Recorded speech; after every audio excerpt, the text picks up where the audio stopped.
Greetings and welcome. I'm ScottsCaseFiles, and these are my awesomest players ever. I always start at the sides. I'm gonna try to start the middle. So let's say hi to Tinker / Susan. How are you doing, Susan?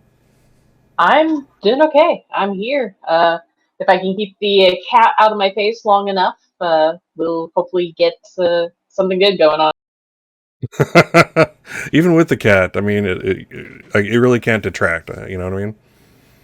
Every now and then I have a chair cat myself, so she's not here right now though. I'm not massaging a invisible cat. I know it's real, probably.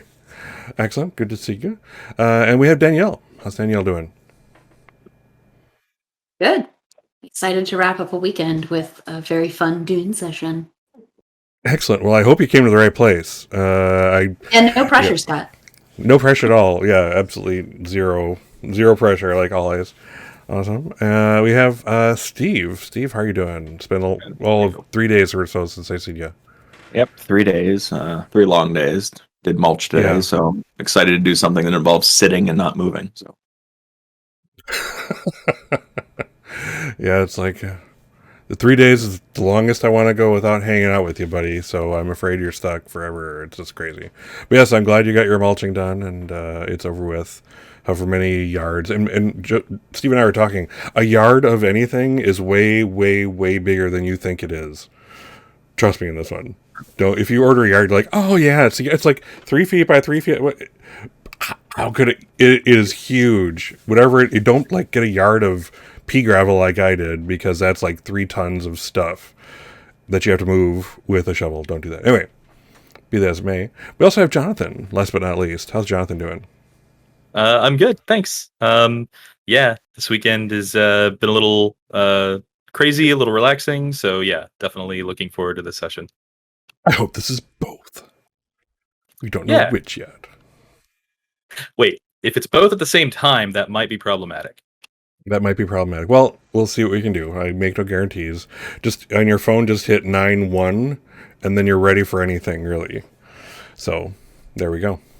Awesome. If it happens at the same time, it means one of these is the darkest timeline, right? You just hold on. We're going to be fine. So, yes. So, before I forget, because I always do, let's go ahead and do the intro movie, and then we'll kind of jump into things. So, hold tight. We're back. A secret report from within the Spacing Guild. A prescient nexus has been discovered surrounding a house minor. There are so many possibilities that we have no vision. A 4th-stage navigator was sent to Orbos to investigate. It is a house of entertainers, actors, dancers, and yet they also trade in secrets and favors. All prescient roads lead to one place for this house minor. Arrakis, home of the spice melange.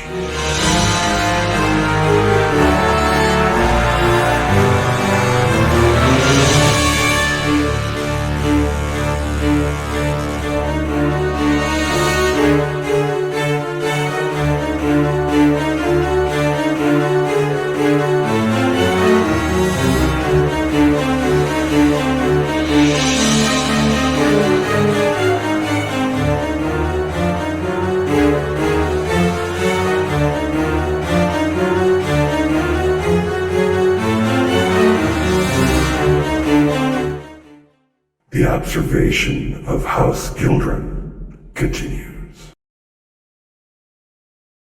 All right, and we're back. So yeah, I did the intro. I'm amazed with myself. So cool. So yes, when last we left our intrepid adventurers, as a note, though we kept broadcasting the entire time, Twitch did not keep recording the whole time. So I posted the video, but it's an hour short. The last hour is gone. So anyone right now doesn't know what the heck is going on. But the short version is as it turns out, the diva, Alexis Demos, was looking at a little betrayal, kind of trying to frame people from House Annex, or actually not people, but an individual from House Annex for murder as a cover to try to escape to the rooftop where she was positive that there would be some kind of escape stopper waiting for her. There was no such stop there. And basically she was captured by our Mentat and Bene Gesserit together, working as a team, tackling and voicing people till submission, as people happen to do, and those two things are combined on you. So yeah, Reza actually got into physical combat. I did not see that coming as being our first combat, but I was there. It happened. So really good job. Talk about acting outside of your comfort zone. Yeah, I think I turned into just like a bowling ball more than anything. Yes, the linebacker strategy does have something going for it. So, and as it turns out, it was mostly successful. Actually, it failed, but it was mostly successful in doing what it was doing. So that was the important part. So good job. Anyway, yes, so we kind of ended the tale last time then. We'll continue now. You're back on Orbos, the home planet of House Gildrun. And that which happens. You kind of, it's like your troop kind of gets circulated around like a highliner route, and then you come back. It's just like the house has multiple. It's again going back to our like kind of more original circus idea. These circuses in the way back when used to, they do their circuit. They started, go clockwise around the nation, and eventually, they ended up at the same place, the same time of year every year, and that's very much like like House Gildren, but there are so many circuits, not circuses. So it's like you have all these different troops going around, in these orbits away from Gildrun and then back. But yeah, as it turns out, your troop was kind of cut a little short. You did one more performance, also on the NX homeworld, before you were circulated back. You haven't seen Alexis again. And as you kind of are, there comes a time when you're talking shop with Barrage, the kind of like your troop master, if you will. Troop master? Is that like a Boy Scout position? Is it? I don't know. Is it a troop leader? That's even more. Of the troop, but Master of the troop. Okay, let's go with that. That sounds quite reasonable to me. So, yeah, you're back on Gildrun, and it's a good time for the actual performers to kind of get more training or break off from the troop and join another. Again, as you might expect, Gildrun is the hub of these performance troops. So it's like, yeah, it's just not working out for me here, or you know what, I'm now an expert of this performance skill. I want to learn to be legendary in this one. This is the troop where I need to go to get that experience. So it's quite standard for this to be happening. And you guys aren't exactly high on the need to know level, so your assumption, and you have met some other groups, is that each troop has at least a few people in, like yourselves, embedded in it to do just exactly what you do, which pretty much anything Gildren asks that's outside the norm that may require something not so above board. But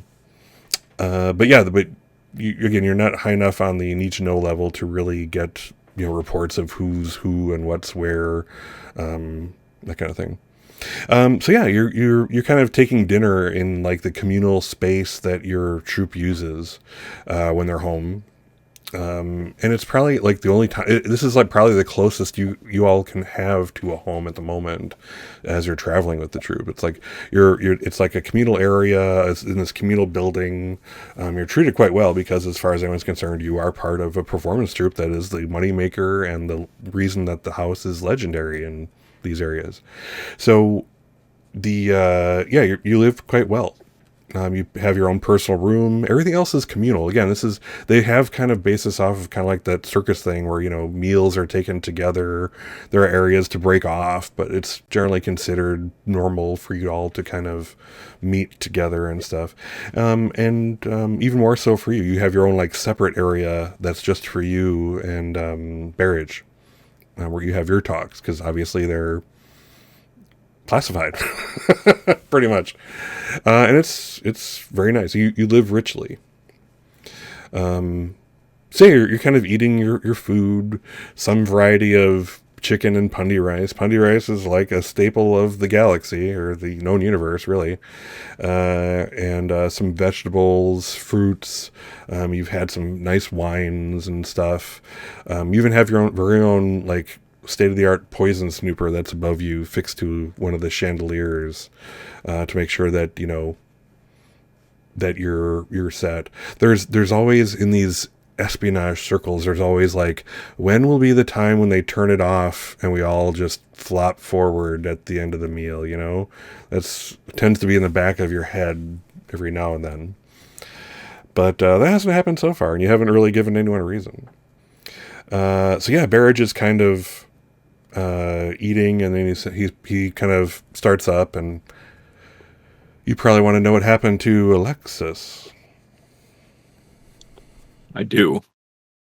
I don't want to be obligated to protect a member of this house who betrays the house. I will admit to being curious. Says, I know that you aren't always privy to the fruits of your labors and sacrifices, so I do try to get a few crumbs for you when I can. The house tends to be a little tight-lipped for a good reason. I'm certain that you can all agree. She did not survive the interrogation process. Lost my name. She did not survive the interrogation process, but before she did, she gave us some valuable information. He kind of looks around, he takes a bite. You can kind of tell he's kind of looking around, gauging your reactions.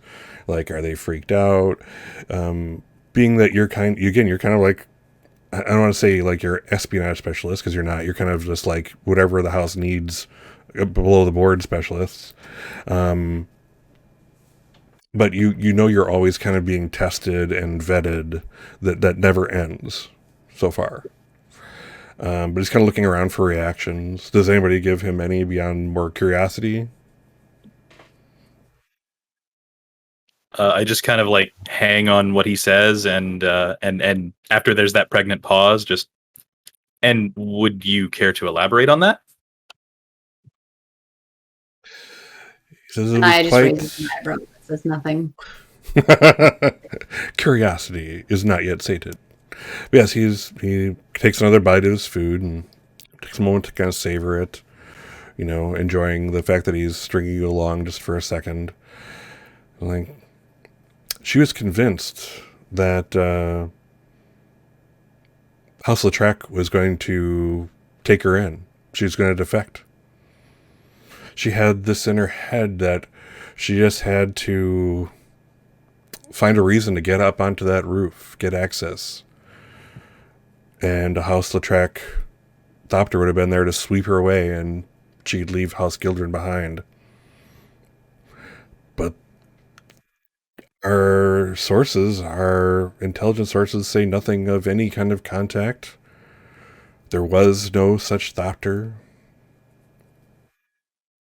It's a mystery. She was duped. Why did she even want to leave House Gildrun anyway? It's not like she was being mistreated. Not for me to say. Takes another bite of his meal. Some will always want more. The Imperium offers a place for every man and woman, and every such person in their place. Some aren't interested in sitting by and letting that pass them by, opportunities.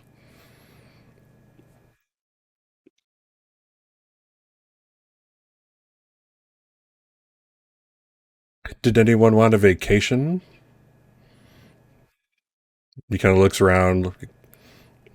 It's like, of course they aren't going to ask for a vacation right now, so we just try to defect and, you know. But yeah, you are. I'm going to say you're all generally kind of watched. I won't say you're prisoners, but like if you ever travel away from the group or whatever, there's a process to kind of go through to, as you get re-vetted into the group, like, hey, okay, we talked to these people that you talked to, blah, blah, blah. So yeah, there's like a little bit of a cage around you, but Monitored. you're monitored. Trust but verify is probably to an extreme sense, is probably the best description of it I can offer you. I feel like that's Yeah. nothing new to a Bene Gesserit, so for Anaya, this is probably like standard. It's like she grew up doing this. Right. Yeah, that's a really good point. So yeah, as Bene Gesserit, this is not out of the order. Do you leave the sisterhood after a certain level? Not really. You just get if you're not right for something, you just get put in lower places where, managing children or such. Yeah, and you just assume you're being watched all the time. Like that comes with the territory. Right. Not so much for the rest. But so she is. And you happen to notice that when you got back, the door to her room that would normally be hers was open and everything was empty, wiped clean by the time you got back. Like there's no trace that anyone has ever lived in there ever. Not so much as a speck of dust or a strand of hair. She's been erased. I feel like I was going to say, it's like I feel like Reza is probably at least a little upset because she was learning some of her spycraft from Alexis. And so like she may be kind of sniffling a little bit of a tear, trying to be stoic about it and not let it bother her, but you can tell she's a bit upset. Gotcha. And you can tell it's probably noted in some dossier of that has your name on it somewhere. But you're, as things go, you're working your way up. So we'll see how we do. But yeah, as you guys get to dessert, and then the dessert wines get brought out, these really sweet deals, like it's like liquid sugar that just a normal person would become a diabetic right after taking a small sip of these. But you're hardier folk, so. But yes, they're like as dessert is brought in, the dispenser lamps get turned on as you kind of are finishing with your meal. They're kind of hovering in place. One of the guys, as they come in to deliver your dessert, they kind of knock it on accident and then move it back. And you have, again, there's this being covert. There's a sneaking suspicion that these are also spies, like on not holiday, but it's their turn to watch the watchers type of thing. There's always that thing in the back of your head. But yeah, so yeah, Zirkon's like, it just so happens I have another assignment for you. I think you'll fit just right. What do you think? Are you ready for something new? Certainly. Always. Excellent. Where are we going next? Right here on Orbos. And he kind of he brings out a couple what do you call it, like sugar wire strands, hands them to each of you. You know that these will they fit into the little viewers you have in your rooms. You also know that they're kind of made of what do you call it, degradable material. So like once you watch it, the fact of the kind of like the charge running through it to watch it disintegrates it. This message will self-destruct in 5, 4, 3. Exactly. But he's like, so yes. By the way, I'm not sure if any of you watched my last world building session, but I made your house main people. Baron Mikhail Gildrun is the head of the house. Older man, white beard. We'll get some pictures going soon. But he has two sons. The eldest, Vincent, is not the heir. Vincent has proven himself again and again to be kind of a rabble rouser, troublemaker. He would rather spend, a year's, money on one party and that kind of. He's a playboy. He's not fit to be running a house, and he knew it, and he specifically doesn't care. So his younger brother, Luther, is the Baron of the house. He's been officially recognized by the Emperor, and that, again, the Baron does have to kind of approve the succession, and so the title of Baron is actually his. It's official. But Vincent, as Barrage continues, Master Vincent has been frequenting a salon. And the word salon on Gildrun has several connotations. A salon historically was a place of philosophical discussion. People get together and, intellectuals, discussion, etc. On Orbos, for House Gildrun, it's it's the arts of the mind, of the stage, of everything. These salons are, very large, clubs, really. They have different areas for all these things. They have the stage, they have the conservatory, they have places for just discussion and dining and indulging in food and drink and that kind of thing. It's a little bit hedonistic as well, and all this culminates in the Gildren term of salon. And Vincent's going to this out of the way salon called Salon Tranquility.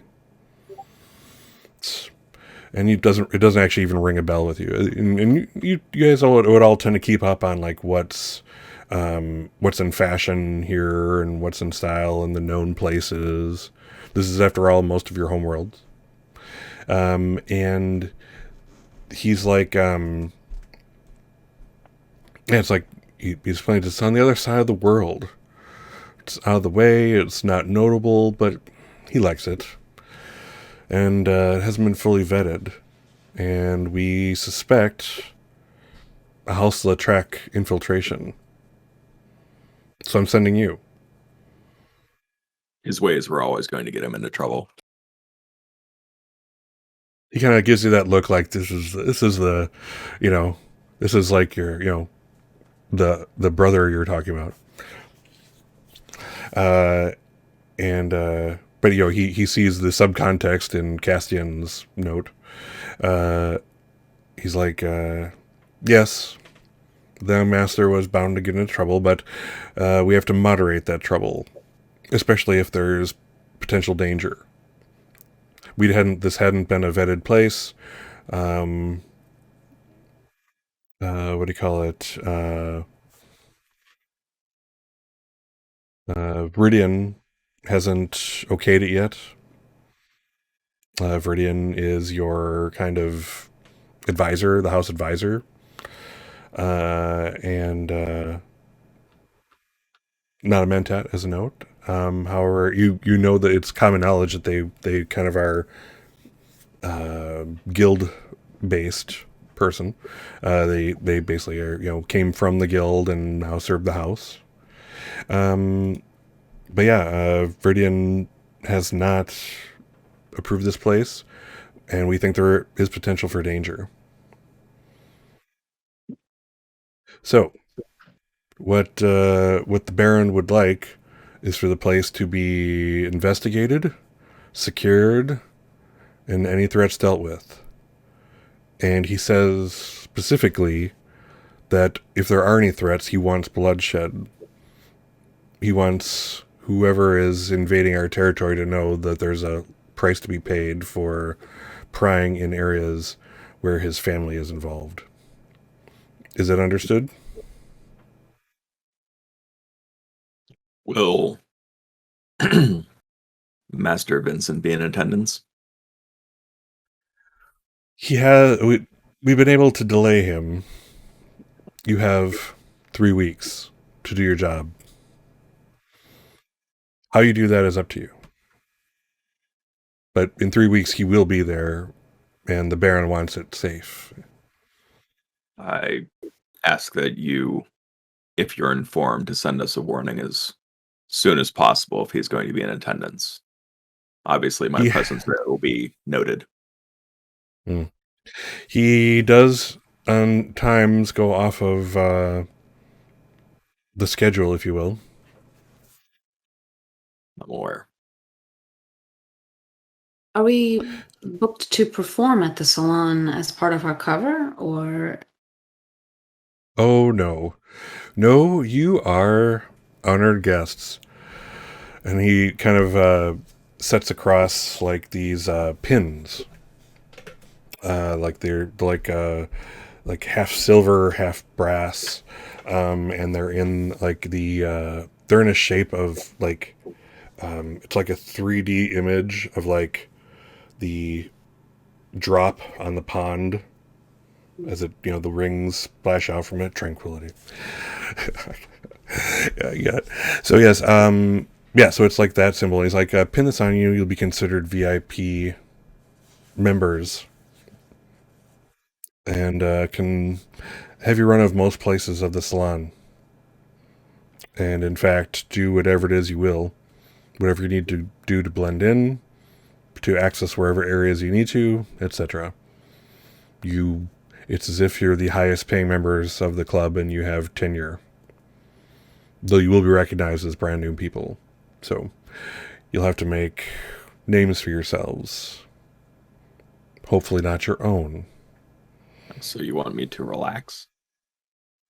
I want you to indulge yourself in the salon. Surely there are worse assignments. Okay. However, Reza and Anaya, I know it's not your way, but I need to know that you're ready to do some knife work if necessary. Are you up to it? I know you've been training a bit, Reza. Are you ready? Is this something you can do? I'll be ready as I can be. That's all I can ask. if it's required, we will see it done. Very well. With that, he stands from the table and wipes his mouth on the cloth napkin, puts it down. I wish you well. You'll be back before the troop leaves, so we'll see where your next assignment will be with the troop or otherwise. But it's still an option. He kind of looks to Reza, knowing that she's still kind of like looking for that spot, that moment to shine. That type of thing. That 7-mile moment. Or whatever the heck it was. Etc., etc. So yes, he stands up, walks away. And it's at this point that we can do like the travel montage. Yeah, exactly. Where we can have you basically walk straight into the club into Tranquility. Kind of introduce yourselves, or are you going to make up new names for yourselves, or go with what you got, or etc., If we were going to have cover stories or not. Yeah, I mean, I think they're available to you. They probably were in that Shigawire report that you got.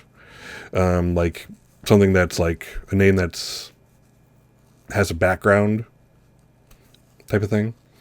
Where at least if it, with weeks of investigation, you're decently, satisfied that it could survive that long of investigation, before they got to the 4th tier of people talking to, your grade school teacher type of people, like, oh, I never heard of that person never existed, la la la, or they died when they were 6, that type of thing.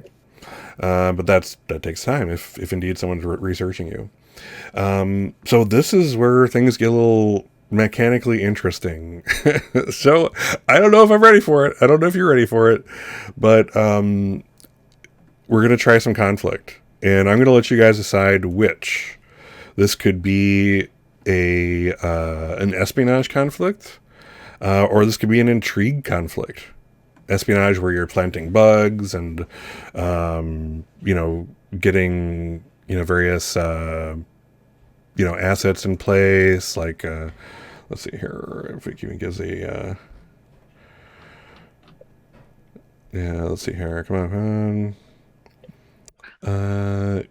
What's some? I just want to see some good assets to get you guys doing your thing. Yeah.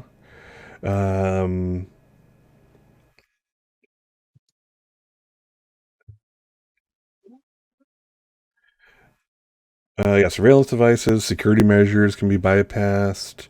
You can create spies potentially out of people, that kind of thing. Make guards feel more comfortable around you. Otherwise, listening in, etc., etc. That's espionage, and then of course there's intrigue, where your stuff becomes like blackmail and secrets and favor and stuff like that. So, what are you thinking? What are you feeling works for you guys? I'll let you discuss amongst yourselves. Choice is entirely yours.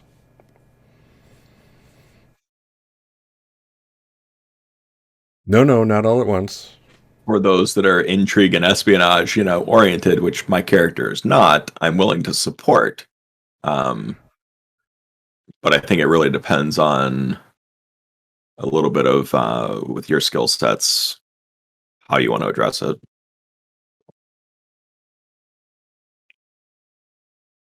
I know my character is sort of battle first and everything else second, but I do have a couple of assets that I made during creation that might be useful. I have a politician, and I have a black market trader. That could be, again, that might be something that like Castian can help with, sort of the if we have to keep them in line, or the discipline of Right. something like that could be really helpful. I'm thinking even just like shadowing or something like that, maybe. So I will say I do have espionage as a specialty with discipline, for kind of the mechanics of espionage, the tracking, dead drops, just like the, playing it cool and still doing stuff that, is a little nefarious. I'm not capable of like, picking a lock or, sniffing through someone's things, and sorting through them. But the actual mechanics of espionage, I am trained in. Cool. I am probably a little bit better angled toward intrigue than I am toward espionage, but that's not to say that a lot of those things won't transfer over just as well. Right. Excellent. So, Rez, And what you're you both thinking?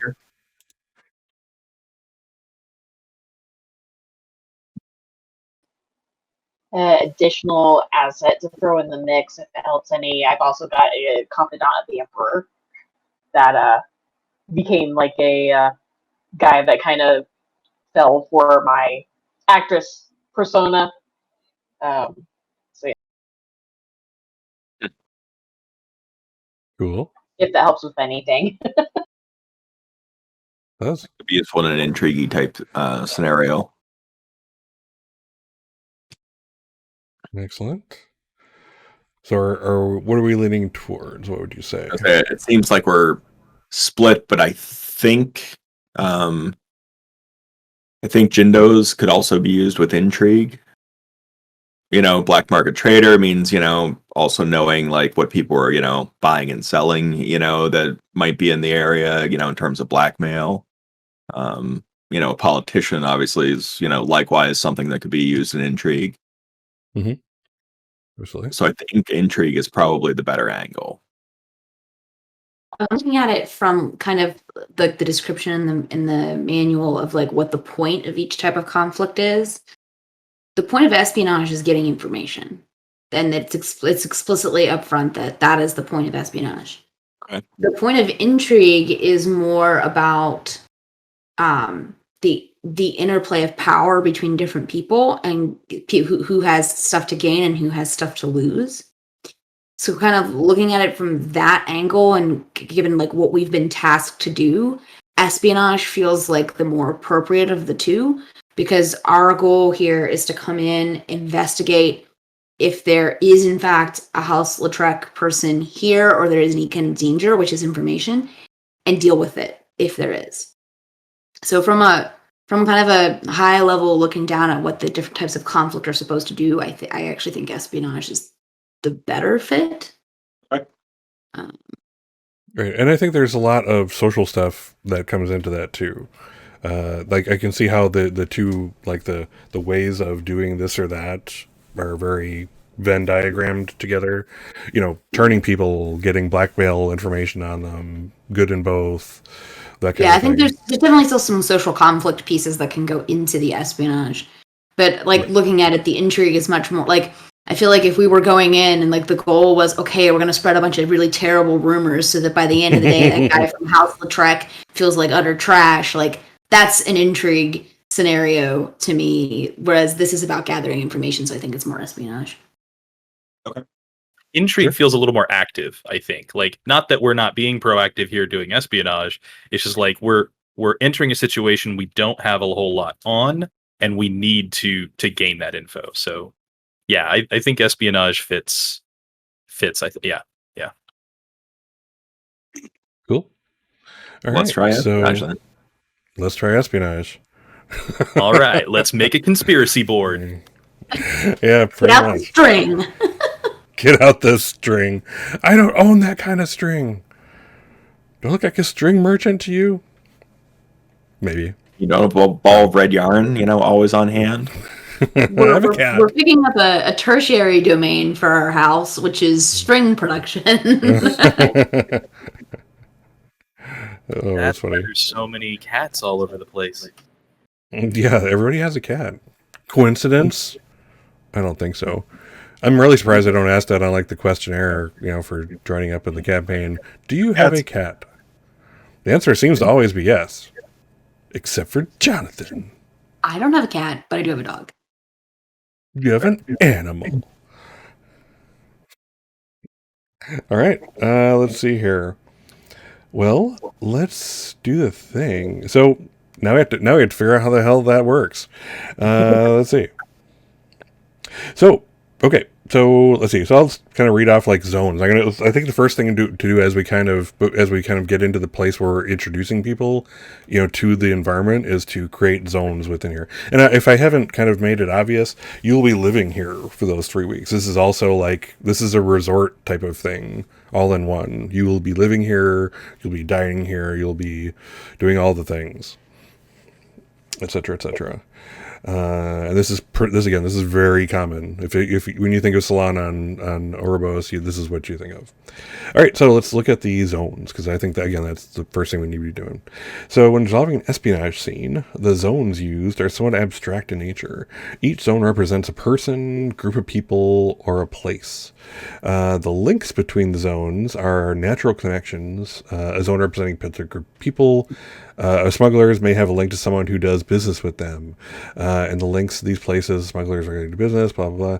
So each of these links should denote the nature of the connection. So again, this is the string thing, basically. They kind of make it like a very linear look to it. But what defines each zone is the potential source of information. I think, and that's, or is it connected to something important? So I think that's where we need to kind of focus on things.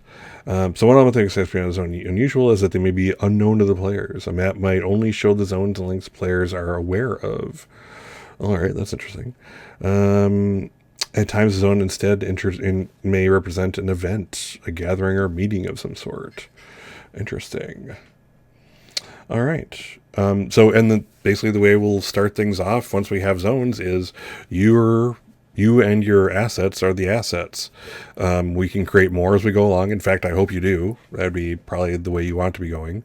Various things. But yeah, let's see how this goes. So let's go to Roll20. I'm gonna go here, and let's figure this out. Okay. So I'm gonna create a new page and bring you over. So let's see here. Yeah, tokens. Let's try shape. Let's see. Alt for lip. So let's try this here.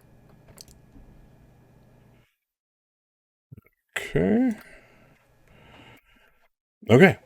So let's see. So this represents, and feel free to call stuff out, by the way. I'm good. Let's see. Oh, Jesus, huge. Let's see. Okay.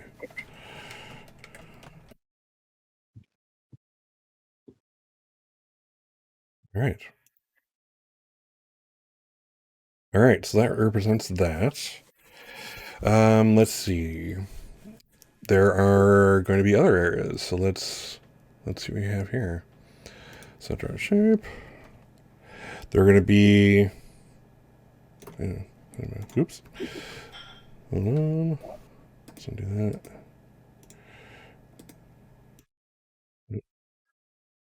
Ah! You can tell I'm not a map person, generally speaking, here. Alright. Let's try that one more time. Okay. Alright, so there will be performances. There will be, let's see. I'm gonna call this the inner sanctum. This is like the elite within. I'm going to label these shortly. Let's see. The hedonists, the performers, I suppose that's really under dilettantes is under hedonists, generally speaking. Any other groups? Just knowing what I kind of described to you as being this salon. What would you? The staff. Excellent. That's a good one. Are you labeling them? I will be. Oh, okay. I'm not a mapping multitasker, so I'm really out of my element here. So I'm going to draw shapes first, then we'll go back and label them. So another thought would be next time you do this is you could do the creation on like a one of the PowerPoint or not one of the tools. You want a PowerPoint? Visio. One of the tools by Google, that maybe has a little bit better, drawing capabilities. Excuse me while I brush up on my Visio skills. And then just import them in, but I can see totally how that's good for the stream. So I'm all over that. So let's see, any other groups or any other events? Read them off again one more time. It's got staff. Yeah, so let's go ahead and label them real quick. All right. So we have staff. We have, let's see here. Let's see. So this was the performances. Hedonists / dilettantes. This is the performers. And what the heck was this one? So performances. The inner sanctum.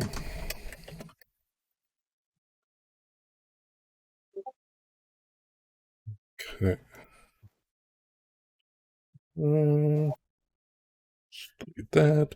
All right. Any other kind of groups we're looking for? Any what's an area of this place that might not be covered by any of these? You said this was like a spa. I mean, is there like Salon. spa services, like the baths and the massage area and like the beauty? Yes, absolutely. Good. call it the Let's spa, put that. you know. Yep. Spa. All right. Anything else? And we can always link these as they become more apparent and that kind of thing. Anything else you can think of offhand? We may not need something like this, but maybe like a backstage area, or like just something that's just denotes like someplace in here that's not one of these spaces. And again, we may not need that. Just thinking. Are you thinking And I more would of like the, you know, like the facilities, like the, you know, the back end of the facilities? Sort of like, yeah, like back into the facilities, but maybe just a general term that's like, hey, we pass in the hallway and have a conversation, or yeah, dressing rooms, or yeah, you know, behind the stage, literal backstage areas. Again, I don't know that we need something like that, but it just, you know, because these are all going to have various different levels of monitoring and audience, I guess. Mhm. I don't know. And I think the big circle can encompass a bunch of the normal stuff. The hallway is just not in any one of these circles. It's just in the main salon tranquility, Yeah, that makes sense. that kind of thing. Anything else anybody can think of offhand? No? Excellent. All right. All right, so why don't we have you enter? Are you going to enter as a group, separately, in pairs, some version of all that? What are your thoughts? I kind of like the idea of us kind of coming in. I don't know if people would recognize us better if we're together, or if it would be better for us to be apart. Yeah, I mean, any type of group. Likely, again, this is one of the things I do try to kind of keep in context with these space opera type games is there's not just like one city on a planet. This is like a planet full of people. They likely don't know anything. They don't likely nobody here will know your name. And that's not to say that's impossible, because what fun would that be if I guaranteed that no one would recognize you? For me, at least, not a lot. So. Yeah, so generally speaking, this is a place where you already enjoy some anonymity. But if there is, I wanted to put on a disguise. That'd be cool too. And however you want to come in is dandy by me. I feel like if we split into like groups of two, that gives us the benefit of nobody being on their own, but also not being immediately recognizable as a group. All right, who's pairing up? What's the better preference? Who wants to deal with my happy ass with the hedonists? Probably would be Castian. That would probably be a little bit awkward for him. So definitely take him, please. Definitely Castian. So yeah, so definitely Castian. Gotcha. Maybe I'm there also to, you know, help you know, teach you a little bit more of, you know, your protection skills. Ooh, there's you go. And And she has, yeah, and Reza's teaching you to lay back and enjoy the wine a little more. What were you saying, Anaya? No, it's called a smile. I was saying that Anaya will go with Jindo then. And Sounds good. I don't know where we want to go first, but all right. Do you guys have an idea of like an alias, or it's going to basically play yourself under a different name, or have I pushed you too much into the spontaneity zone where you're not quite sure? If so, we can have a little interlude if you want. Well, I'm gonna go as Casper. I'll be a younger son of a, you know, lesser noble. You know, that's a role I can kind of fill. And, you know, he's going to be wearing like, you know, like this, you know, green and blue, you know, house colors. You know, probably some house that, you know, I'm at least, you know, proliferally, you know, familiar with. Probably some house minor under, or Yep. or a nascent type house under Gildrun, that kind of thing. Yep. You know, and then he has, you know, luggage, which includes his sword case. it's awful suggestive. It's like, yes, this is. I mean, it's not like shaped like a sword, you know, but Oh, clubs. yeah, golf club. Golf clubs. It's like yeah. Cool. It's my cross. I bring a cross with me. Well, you might be able to pass it off as an instrument. Like maybe you brought a cello or something. Oh, nice. Sword in a guitar case. And maybe can we go to Reza next? Kind of figure that out in case we need to figure out a relationship between us. Absolutely. Yeah, Reza, what are you thinking? Reza, I figure I'm going in as Reza because part of me is still wanting to be that famous actress that people will recognize, sort of thing. And so maybe I'm acting like Casper is my bodyguard or something like that, where I don't get too hedonistic, I guess, maybe. Oh, your watcher, your handler. Yeah, maybe. There we go. You know, maybe even I'm sort of there as a patron. You know, someone who's sort of like patron / admirer. You know, someone who's paying for your trip here. You know, but wants to probably is looking to make a move at some point. You know, so he's spending a lot of time in your company. Works for me. That fits in perfectly to Salon. You've now described 60% of the people you're going to meet there. So good job. All right. Well, that should help open it up the pathways of talking to the other patrons. So. Oh, absolutely. That's a really inspired grouping there. So good. Good job. How about Naya and Jindo? What are you all thinking? Do you have anything that's jumping out at you? So how old is Jindo? I'm trying to figure out. I have an idea, but I don't know if it's viable. Mid to late 40s. So old. Okay, so Anaya's late 20s, so this might reasonably work depending on how grizzled Jindo looks. He's pretty grizzled. My original idea was that we went in as siblings, but I think the age gap is too high there, so for that to be really that believable. So instead, I'm thinking maybe we go in as like a fairly wealthy, like up and coming merchant family instead, where you are the leader of the merchant family and patriarch. Yeah, the patriarch, and Anaya's coming in as your like slightly spoiled daughter. Yeah, that works. That's cool.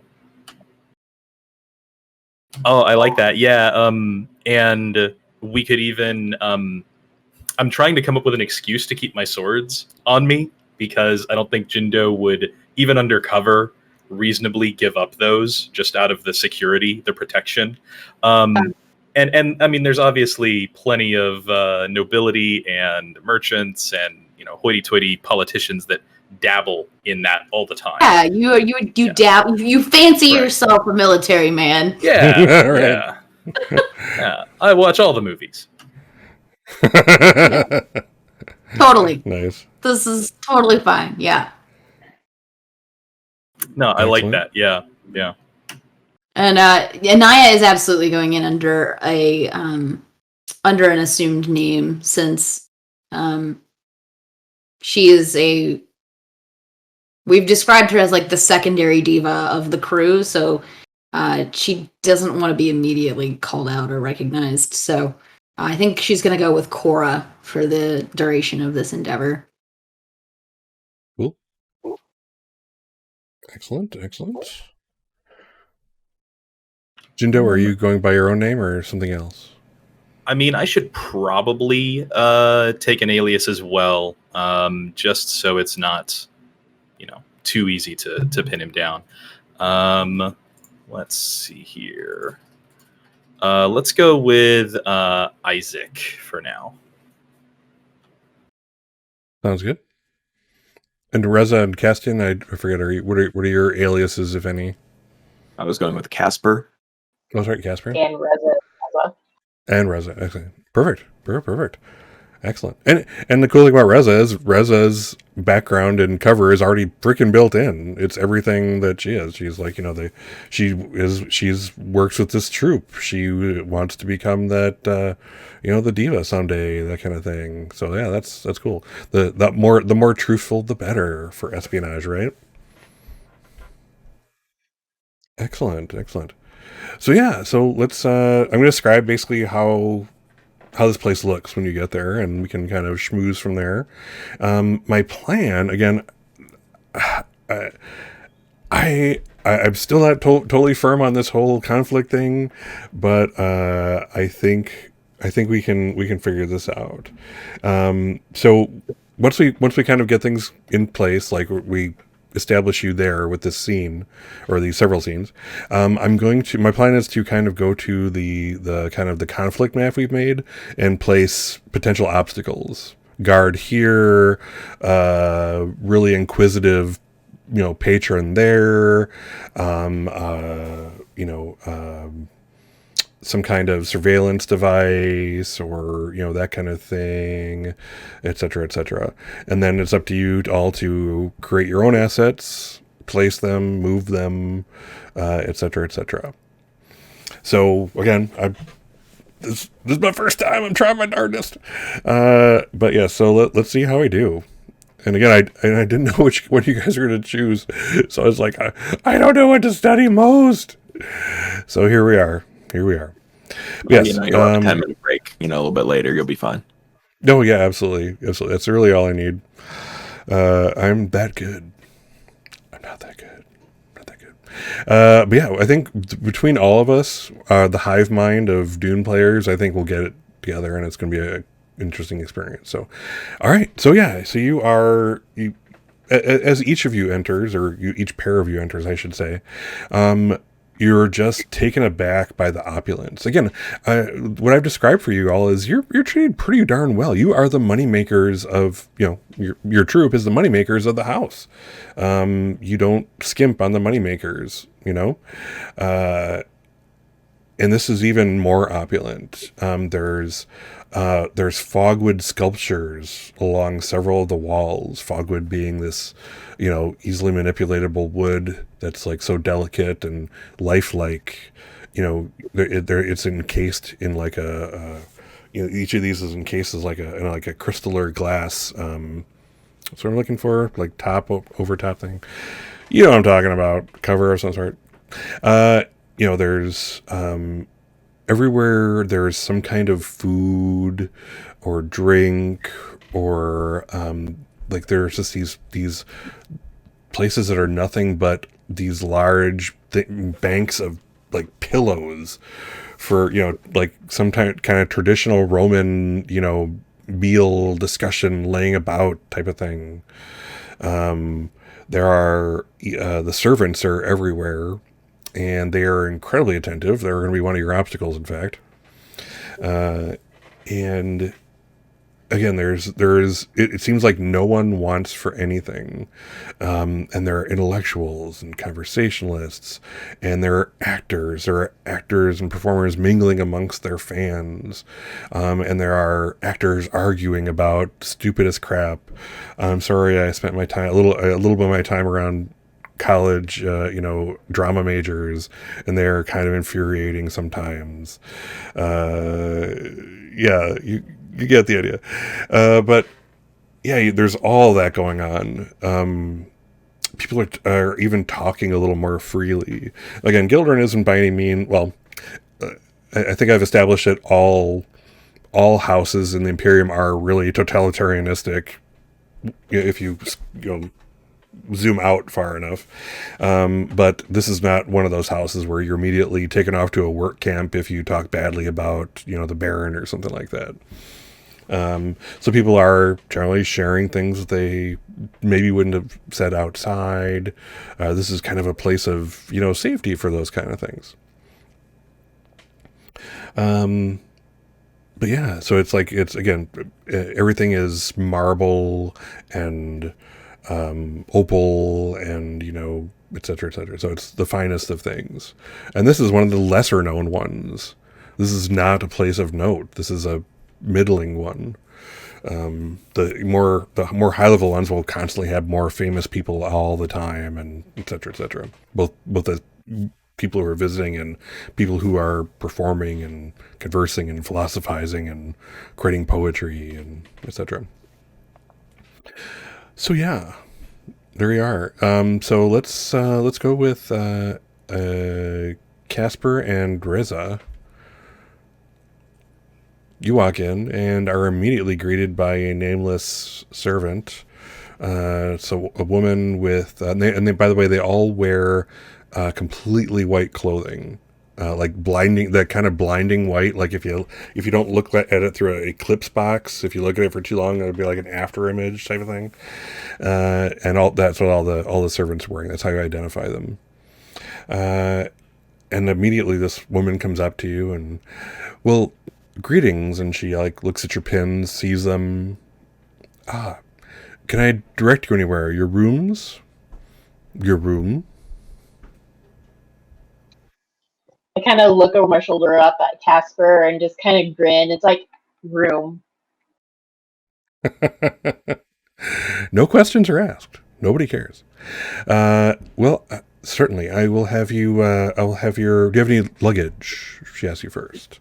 And like two guys materialize behind you, like big brawny dudes who are obviously the carriers of things, people and luggage. My hard-sided case of, questionable contents. Questionable ballast material. Excellent. Yeah. Nice. Sure. Ballast is actually about the right size. So I think they put a ballast in as well. I don't think this is the first time I've had to, carry a sword around without it being on my back. Not your first rodeo. Not my first rodeo. Excellent. So yeah, I imagine a ballast case is good. Cool. Reza, what kind of luggage do you have? I'm assuming Casper also has a whole bunch of clothes and over the top, whatever is fashionable at this point to carry clothing in. Excellent.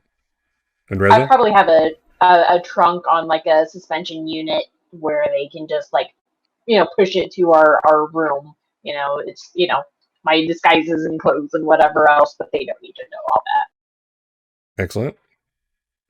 Nice. Awesome. Yeah, so they're only too happy to do that. They like you can see that the woman who's kind of guiding you, you have the porters behind you who are pushing or carrying your stuff, and they're walking like in lockstep. It's really weird how it's like they go left, right, and they're like completely in tune with the woman in front of you.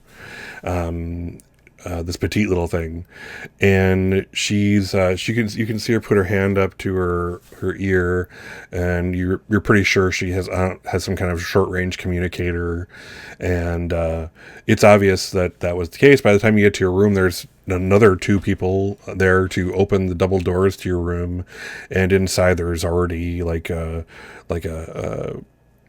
kind of like a brunch type meal waiting for you, like something like, oh, this isn't a full meal, this is just something to tide you over until you're ready for the real thing type of thing. The room is like one big circle with like marble columns all over the place and artwork, and it just sparkles. Think of the best Walt Disney suite. I'll look around and be like, this will do. And so I go back to the porters and I tip them, but it looks like I'm just tipping them like little like tiny baggies of like spice, but it's like spice mixed with other stuff, so they don't really know for sure, but they it's something special for them. You cut your spice. I think that would probably be something that would happen in Dune if spice being as rare as it is. If you were to give a lesser gift, it could be, it's either going to be inferior quality or, maybe cut with something. Right. Well, I suppose it makes sense. And like, again, in the books, like there was one, I remember specifically one comment was like the spice, was anything from this to a handful of it could buy a whole household on two pill, that kind of thing.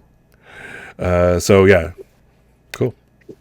Yeah, there's also Solaris. Solaris are the dollar of Dune, if you were to trade in that also. But yeah, that's kind of cool.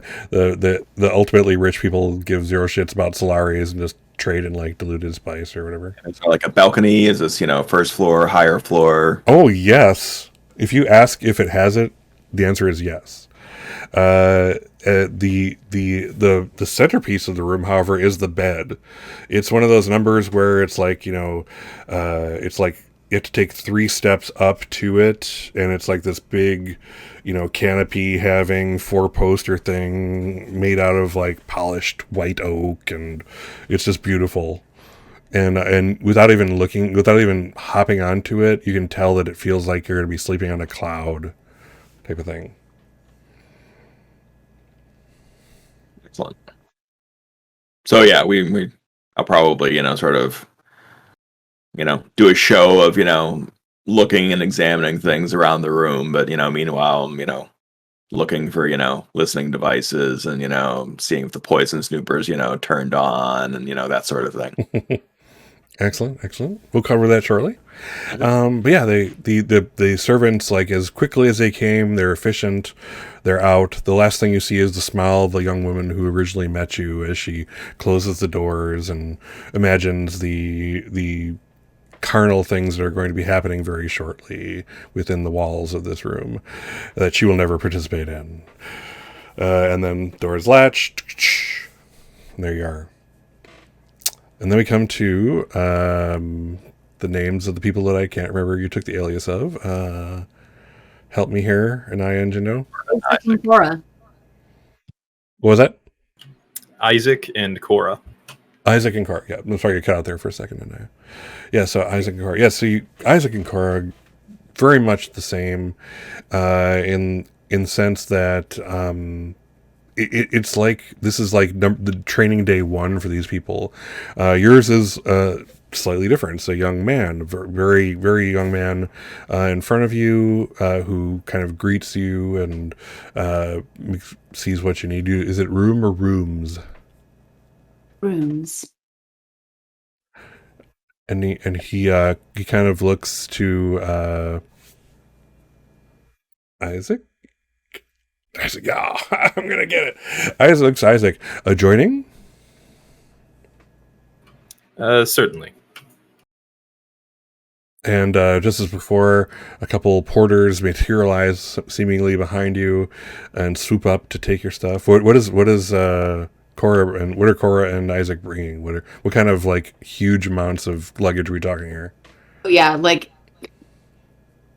Anaya has brought like almost every dress she thinks would be reasonably appropriate for this, and has them stuffed in the most obnoxiously large number of cases that she can get by with that all match. Like it's all one set of luggage that are just like piled on top of each other. There's no dispenser for this. It's all has to be carried. It will be carried. It's a show of power. Yeah. Exactly. No, exactly. That's perfect. That's perfect. Like right, we had suspensors carrying us from our transport to the door, and then they stopped and went back to the transport. They stopped and went dead. Yeah, now the staff will carry it. Oh, perfect. All right, how about Isaac? What's Isaac carrying around? Isaac has like a sort of a motley collection of like has a shield ball set, has like a sword case, has probably like a upright base or something, like just the most odd random assortment of stuff that he's terrible at, but brought along just for fun because hey, I might play bass in a band at this open mic night here, or who knows what. Like they're gonna stop you, right? You're wearing the pin. Exactly. Dude. They literally can't money. Say no. Yeah, there's nothing money can't buy here. Yeah, we're making a big show of being wealthy. I think is the underlying theme here. Absolutely. The young gentleman in front of you, Isaac, he kind of steps up and says, we do ask that you wear these protectors on your blades for your stay here. And he kind of proffers up these. They're like, it's like a plastic like clamshell with like holes on either side for the blade and the hilt to go around, where it basically locks it onto the scabbard.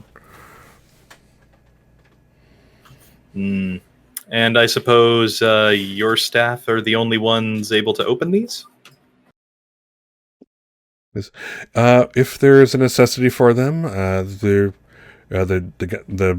boy looks around kind of looks back at you, and you again.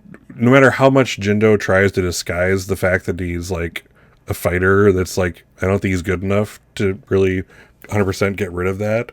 The kid looks at you and he's like, if I'm watching the cat over here. If it's awesome. I can't take my eyes off the tail. Oh, there we go for snuggles. But yeah, I'm sorry. I'm easily distracted. Glitter balls and stuff. But yes, he kind of looks at you and he's like, there have been duels of honor here, and we here at Salon Tranquility respect that, and our staff will remove them for you at the proper time, should that need arise. If you've seen that need arise, then you should know no self-respecting duelist would allow this. See, he kind of just hands the things to you, and this is apparently we have now gone outside of his job description, where it's not he's not the customer service guy that deals with this complaint. I'll put these on in the room. It's fine. Thank you. Yeah. So again, same lockstep. They're taking you up to 2 rooms. It's like the entrance to these rooms is like one takes you up a few steps to the door. The other, apparently adjoining, means not what we would automatically think, but it's actually like a stairway up to above it. And then once you get inside, either the bottom or the upper, you'll see that there's a spiral staircase that links the 2. I'm sorry if I'm ruining all your... Corrects all of her stuff to be taken up the spiral staircase. Oh my god. Okay. Yeah, they do it without question. Again, this is this is like part of the job. But yeah, they actually recruit more porters for this, because this is absurd at this point. It's like, we don't want to keep them waiting. It's like you can just tell they're counting down the seconds they have before they have to close the door. Like, there's like this amount of time between when you let them in to when you get the hell out of there and let them do what they're going to do. And then if you're not, you're in trouble. And they're like scurrying, and you've never seen such muscle-bound guys like move so quickly for this purpose. And before you know it, doors are closed. They kind of bow on the way out, and you are both sitting in your adjoining room. At this point, we can do like Castian was going to do, is like, if you want to do a once-over, that kind of thing. Yeah, I do want to do a once-over on the room. Yeah, I think that makes sense. Cool. So now I have to figure out what the heck that is. So let's say look at Castian here. Cool picture, by the way. And eventually we'll steal one of those earpieces, but that's part of the thing. All right, so let's see here. So it looks like you have your espionage under discipline. That makes some sense. Let's see. So go ahead, and why don't you do discipline? What's your drive that you're going to be using? I think justice, because I'm protecting us, as members of the house, but also looking to protect Vincent. Like, this is the action that we're doing to protect him, and I sort of, while not agreeing with his ways, he's still a house member. Oh, sure. Cool. All right. Go ahead and make your roll, and that does use your what do you call it? Focus. So go ahead and roll with that. Yep. Just pulling up that part of the sheet here. Cool. Do you have any? Let's see here. Focus, yes. I don't think I have any assets that are appropriate here. Okay. There's traits presently working applies, so I think that just makes that possible. for me to be able to look for this kind of stuff. Gotcha. And I'm not going to buy any threat or anything. Okay.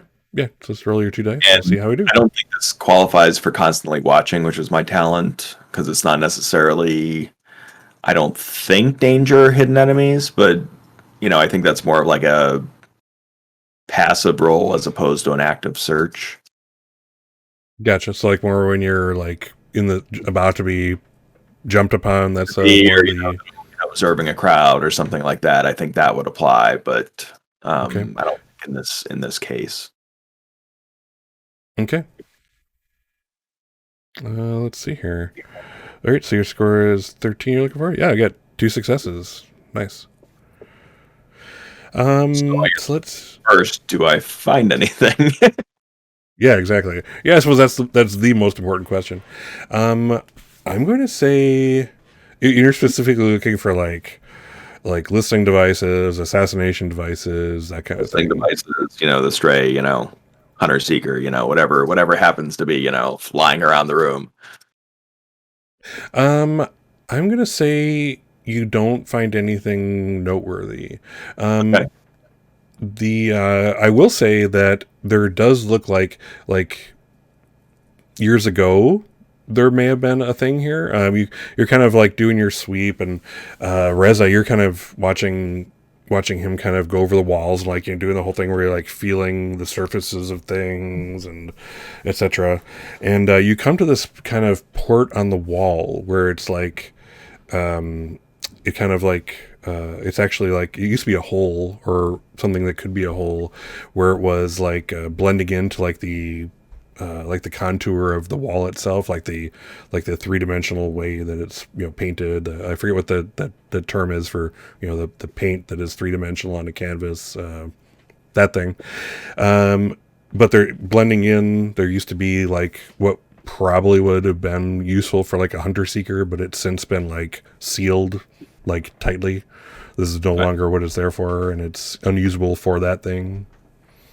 I've been laying on the bed, just kind of watching him going around the room doing this, and I get up and go take a closer look at it with him. It's like, I think that used to be a glory hole. not It's not that big. So I think I'll maybe just bank the momentum. Sure. Yeah. So yeah, I'm calling that like a So let's take it back here. And this was, you said, balcony, that sort of thing. Yeah. Yeah, I think I'll do something else for that later. Okay. All right. Excellent. All right. Awesome. So yeah, and just as a reminder, I start off with 1 threat for each of you. So 4 threat for me, and presently 1 momentum in your pool. So is there a maximum to the threat you can generate the same way we have a maximum of 6 momentum? Nope. So yeah, beware when this number gets high, because all hell is about to rain down upon you. But hey, we get advancement points and stuff for you imperiling us when you spend a bunch. Yes. If it's over if I spend more than 3 at a single go, then yes. Yes, it is. In fact, I totally forgot about that from I made a note and then didn't follow through. But I will, after this session is over, I'll give you points from last session and this session for advancement type stuff, just as a note. Okay. Cool. I was about to say I didn't forget about you, but I did forget about you. But it's not in my. I'm not trying to forget about you. So yeah, there we are. Cool. What are Cora and Isaac doing in their room for starters? Well, are we going to do a similar sweep? Okay. Who wants to do that sweep there?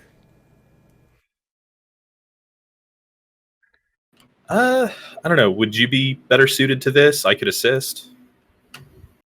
I mean, what did we determine that the skill was? Discipline, or can we use a different skill? Discipline. I think discipline is the correct one. I mean, I would think understand would also. Steve just reminded me, which I don't know if I can use this for this, but I do have passive scrutiny. So when I enter a scene, if this counts as a scene, I can ask one question to the GMs if I'd spent momentum to obtain information. So can I just ask, are there any surveillance devices in this room? Oh, nice. Yeah, and the way I like to thank you for about that. Just as a note, and I think I've said this before, but I want to just say it again. As a GM, my job is hard. Your job is also hard. However, I do need to get you guys to keep track of your own character sheets. I'm going to do my darndest to like step in and say, "Hey, by the way, you have this, and you could totally do this." But I'm not going to guarantee I'm on the ball with that. So just remember to kind of keep track of your own character sheets. Be ready when you're ready to use your abilities or whatever, and et cetera, et cetera. So just keep that in mind. But yeah. So, and the way I kind of envision that is like, Naya kind of like does a lap of the room, looking around, admiring the little small buffet that they've left them, looked around. I'll say that there is a listening device, and the listening device is I'm gonna say, like on the like there's like a little like not an end table, like a coffee table like thing, kind of like a broad long thing where they put your brunch on.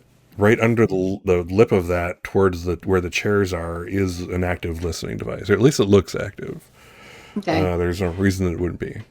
So since it's a listening device, Anaya will walk over to it and just like the barest of taps at like where it is, just to point it out to Jindo, and then she'll just tug her ear twice to indicate that it's a listening device.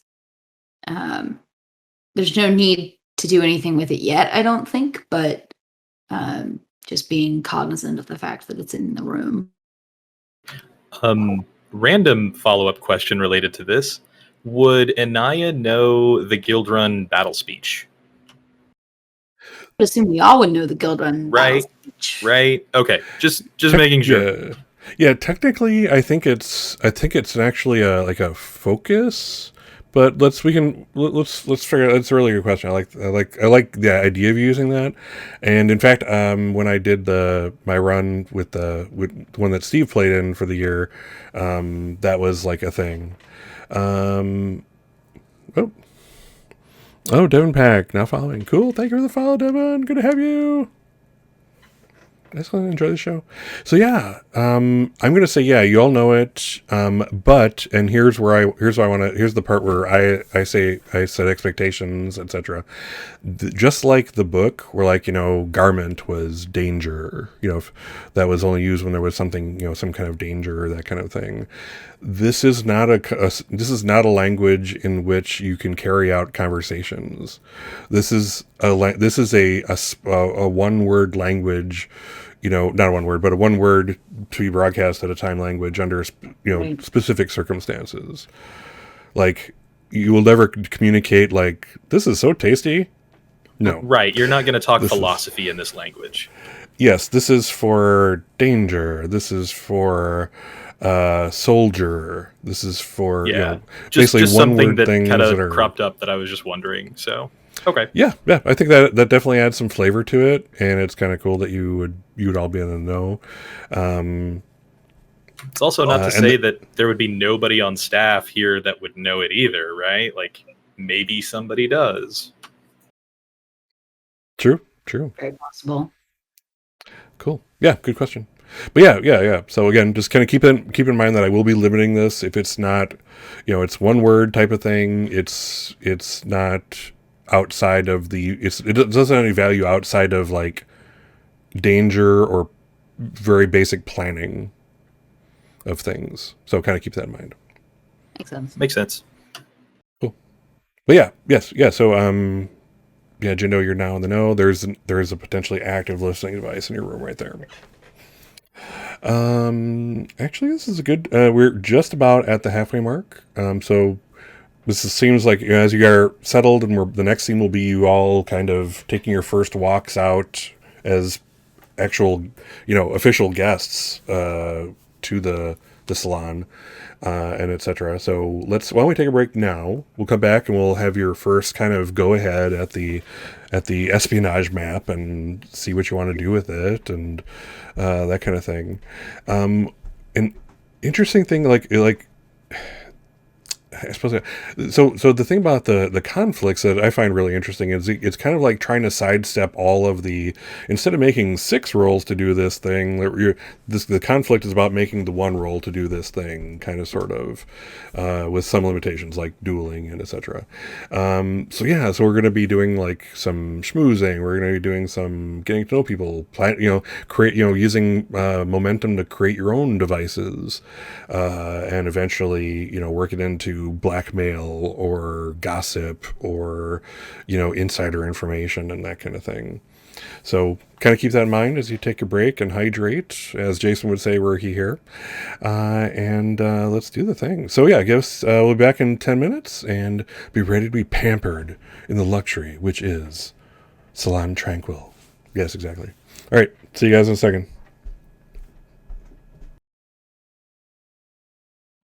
Okay. We are back for a break, yay! There's much rejoicing, always right in the world, etc., etc.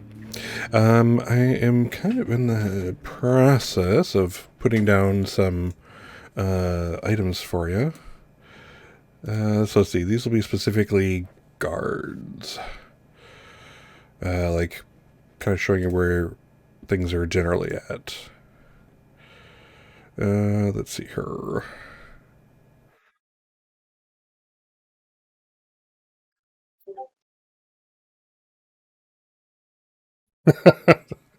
It's all I got. No. Tigger's giving me crap for my guys here. But yeah, so that's what I have. So I'm placing some guard types. Again, this comes in when we move other assets of people. These are guard assets, if you will. Let's see here. And let's put one in here too. Actually, you know what? It's not important. Let's see here. So we also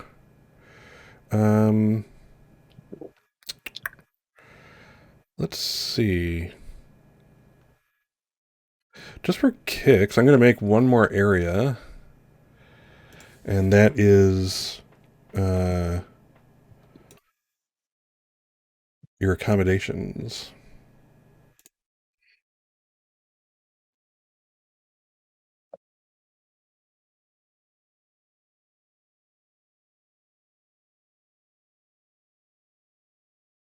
Right, and there is a listening device there. So now I have to find a freaking icon for that. Give me a second here. Let's see here. See. Let's use one of these guys. I had a reason to use this for well. It's an old clock from another Blades in the Dark thing. That'll be a listening device. Let's see. I think that'll do it for now. All right. So it's on to mingling, getting out there, seeing what's going on in the hood, as it were. The hood being the most opulent place you've probably ever been in your lives, outside of the Imperial Palace. That time when your Highliner took you past Kitane, etc. That kind of thing. So I do want to make a note. I think all of you are kind of observant enough. You've been around the block enough. So each of the items that I have labeled as guards are wearing body shields. They are set at a lower level. Like normally at the highest, I'm ready for combat level. It's obvious if you look long enough, and you don't have to even look very long to get that. But these guys, you get the idea that it's part of the ambiance, that you feel like you aren't actually being guarded, that whole sensation of, I can finally let my hair down, so to speak. So, but you guys will all notice that, yes, they really do actually have, body shields on, and likely, you can kind of see, where they have little arm guards, which are decorative, there's probably like a small blade in there or something like that. So yes, you are being guarded for real Zors, though they're trying to kind of do their best to blend in and make it seem like, again, like you're footloose and fancy free, nothing to worry about here. And you also, of course, notice, the poison snoopers also here and there. Some are built into tables, some are overhead. Some people are actually using their own personal ones, that kind of thing. That really never stops because, again, I do want to, imprint upon you how possible it is to be poisoned in the Duneverse. It's like a thing. It happens, et cetera, et cetera. And it's a favored method of doing so, killing somebody. So yeah. So what? Let's kind of look at zones, since we're talking about them anyway. What are each of your targets? What are you looking to get to? What I do you think say? Reza is wanting to head toward the hedonist dilettante area just because loose lips happens, people, depending on what drugs they're on or whatever, there's no telling what you can hear in a room like that. Excellent. Or Excellent. see. Perfect. Nice. Is your patron staying with you or going elsewhere? Yeah, I think I want to see that, being awkward scene.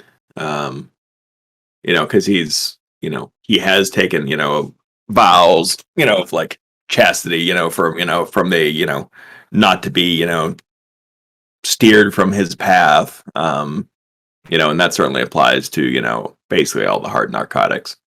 So I think he's been kind of removed from that for a while. So let's see, what happens. Right.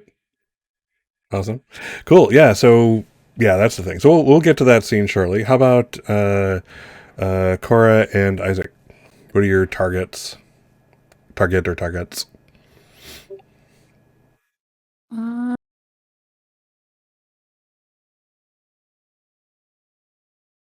do you think? Should we go see if we can make friends amongst the performers? I think that sounds like a good idea. Both of us have some skill in that ballpark, especially you. And yeah, I'm sure we can come up with some sort of plausible, oh yes, we're recruiting for a whatever thing. Oh no, I've totally got this. My birthday's coming up. And I have to have the best possible birthday celebration. Yeah. And anyone who performs well, we might keep them on retainer. Ooh, wow. I like it. That's pretty cool. Excellent. And oops. It's going to kind of put you there. We got that. That's interesting. We have the people who put the graphics in paired and the people who didn't. You're kind of blending in your little purple figures right now. Too funny. You can just tell they're related. Good point. All right, awesome, cool. So let's see here. Let's start with the hedonist, the dilettante area. So you are. As you kind of enter the area, I have to assume that, Casper, muffles his hair a little bit to kind of, give the illusion of naughty business having happened, et cetera, which is the look that everyone else here has. So that's how you blend in. And it's kind of one of those areas. It's where there's all those pillows that I was talking about, where people are just laying about. There's drugs are like they're like hors d'oeuvres around here. You do have the really well-to-do, imbibing, various spice mixed drinks. There's definitely Samuda going around. Samuda gives you this, I believe it's like a euphoric feeling and kind of like weightlessness, but it's what sets it off is this atonal music, which to a normal person not on the drug sounds pretty horrible and not worth listening to, but there's something about the tone that just hits the Smoothie user just right in the right brain centers that just lifts them off. So there's a bunch of that going on. There's wine everywhere. There's carafes of everything you've ever dreamed of. There are, there's even like we have the scene of the one woman being fed grapes by one of the servants. There's like conversations going around about, how sad it is that there are poor people, and dumbass, he does conversations like that, that kind of thing. But yeah, what do you do? How are you joining this area? How are you blending in? What's your game? For Reza, she's just kind of like, bouncing to her own music in her head, coming into the area, and she's just like flirting with everybody and being like, how great, how are you? Making it seem like she's her best friend. She knows who they are, even if they don't know who she is. But she's probably gathered things, little bits here and there. It's like, oh, this is a such and such house, so they probably know this person or whatever. And she's asking, finding a couch to kind of curl up on and ask for some cranberry and vodka juice. Please don't give me Sappho because it might kill me, sort of thing, just to be, Do you have any food allergies? Acting vulnerable, but not actually trying to be vulnerable in the sort of situation, to be like, here's my secret, you're welcome to tell me yours now about yourself or your family or whatever. Excellent. Putting that vibe off. I get you. I am just imagine like this is the most uncomfortable situation Castian has ever been in his life. This is like. Well, I mean, this isn't the Caligula scene, so it's not, this is not quite the Caligula scene, yes. Situation he could be in. Yeah, there's not random orgies happening and then melding together and spreading up. No, this is not that scene. Yeah. This is. But this is, definitely like he's trying to play like the, we'll say like the, the amused benefactor, type look of, like, whatever she wants to do, I'm happy to pay for it, type thing. But he's just trying to pretend like he's just taking in the scene and just enjoying what he's seeing. Whether it's focusing on her, but in reality he's surveying everyone. Excellent. We'll get more in depth as to what you see. I'll have you do some rolls. We'll have you these again, the way the conflict system seems to want you to work is to kind of do the the big scene you've done pays off in this role that gets you this or that, or allows you to gain an asset or that kind of good stuff. So cool. So hold that.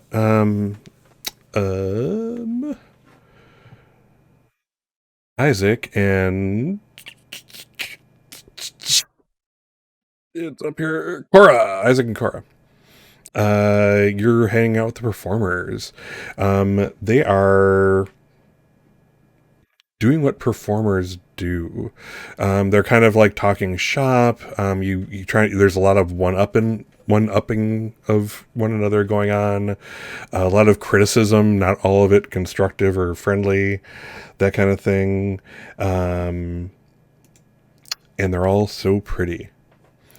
What are you two doing to kind of figure out who is going to be at your birthday party?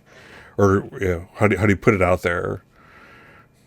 Or is it like in conversation with specific one of them and let it kind of spread like wildfire to the rest of the group type of thing? Yeah, I think Anaya would like pull one of them, like make conversation with one of them and then like say it really loudly.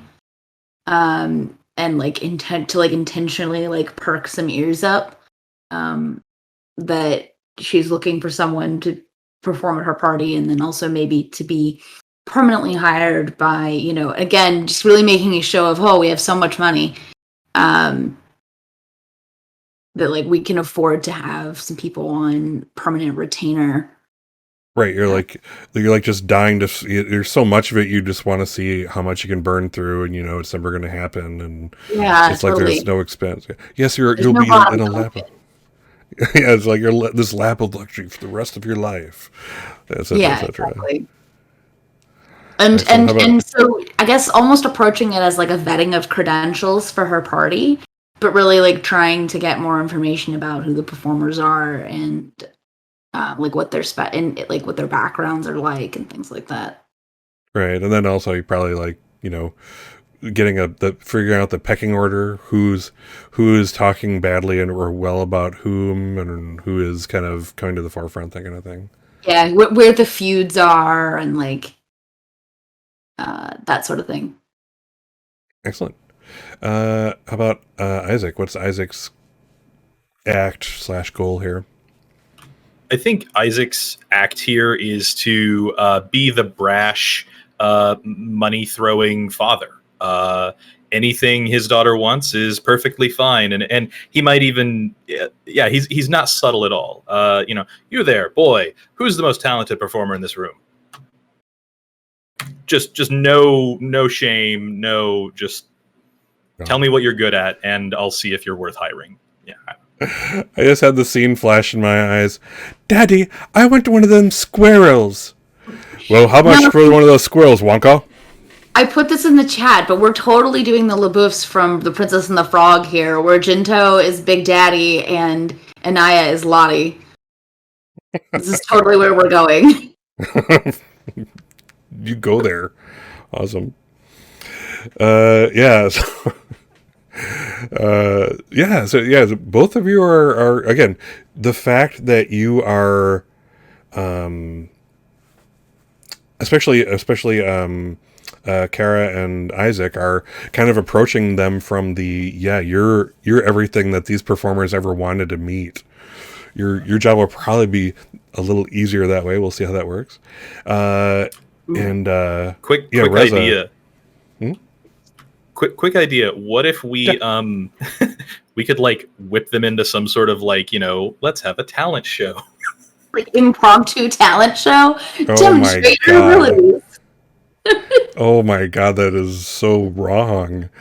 So, oh God, I can see real rich people doing that. Oh God. And these performers would be hungry enough to do it. Yeah, true story. They're getting paid a decent amount to be here, but not that much.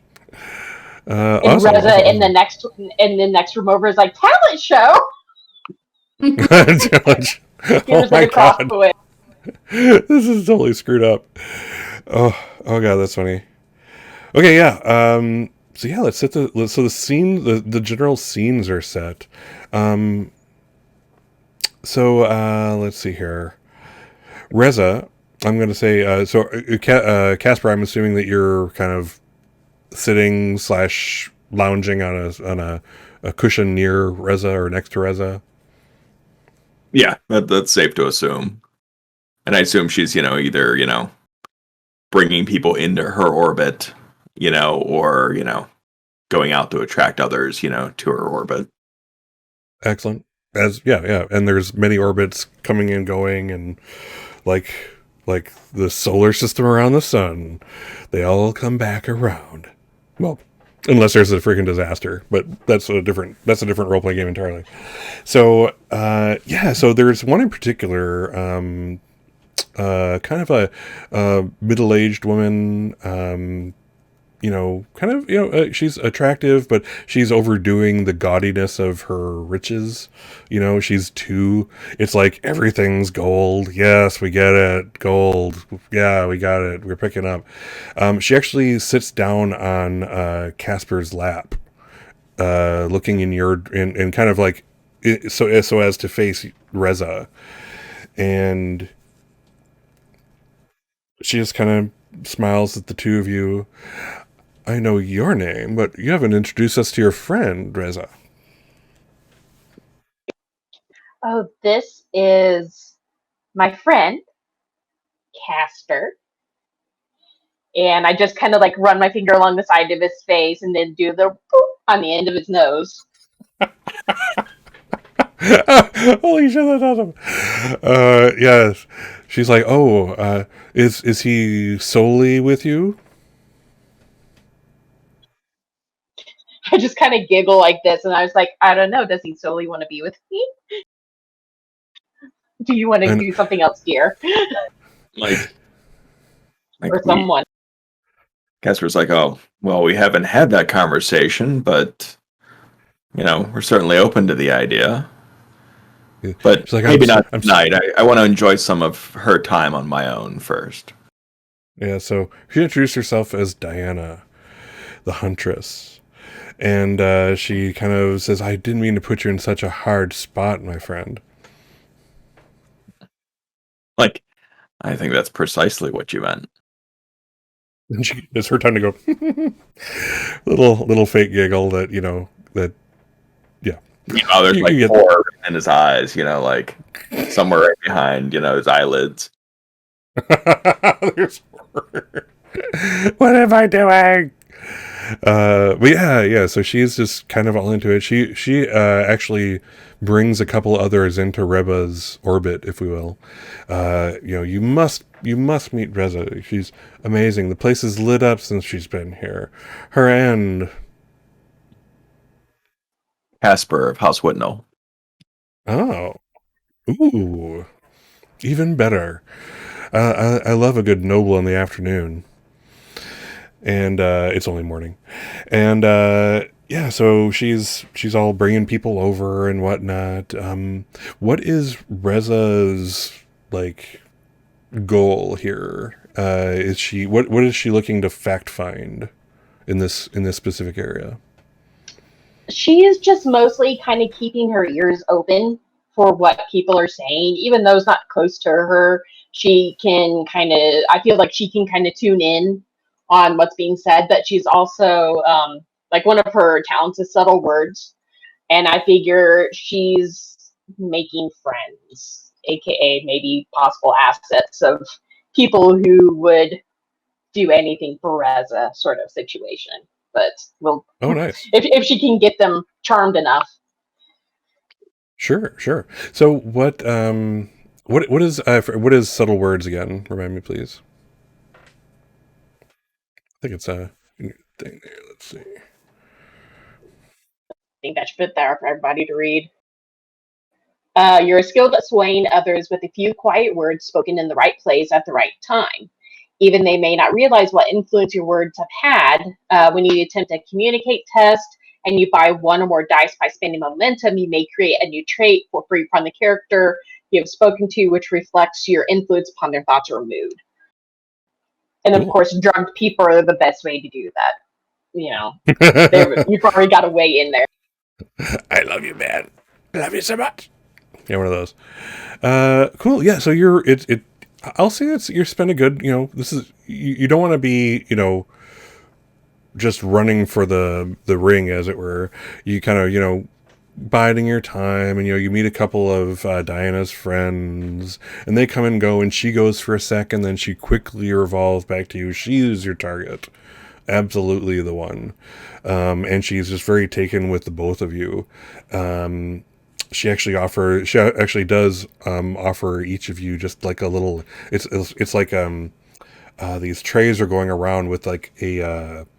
It looks like it's like a big wide silver tray, and it has like what looks like a finger bowl in the middle of water, and then just this dusting of what you guys would recognize as actual spice.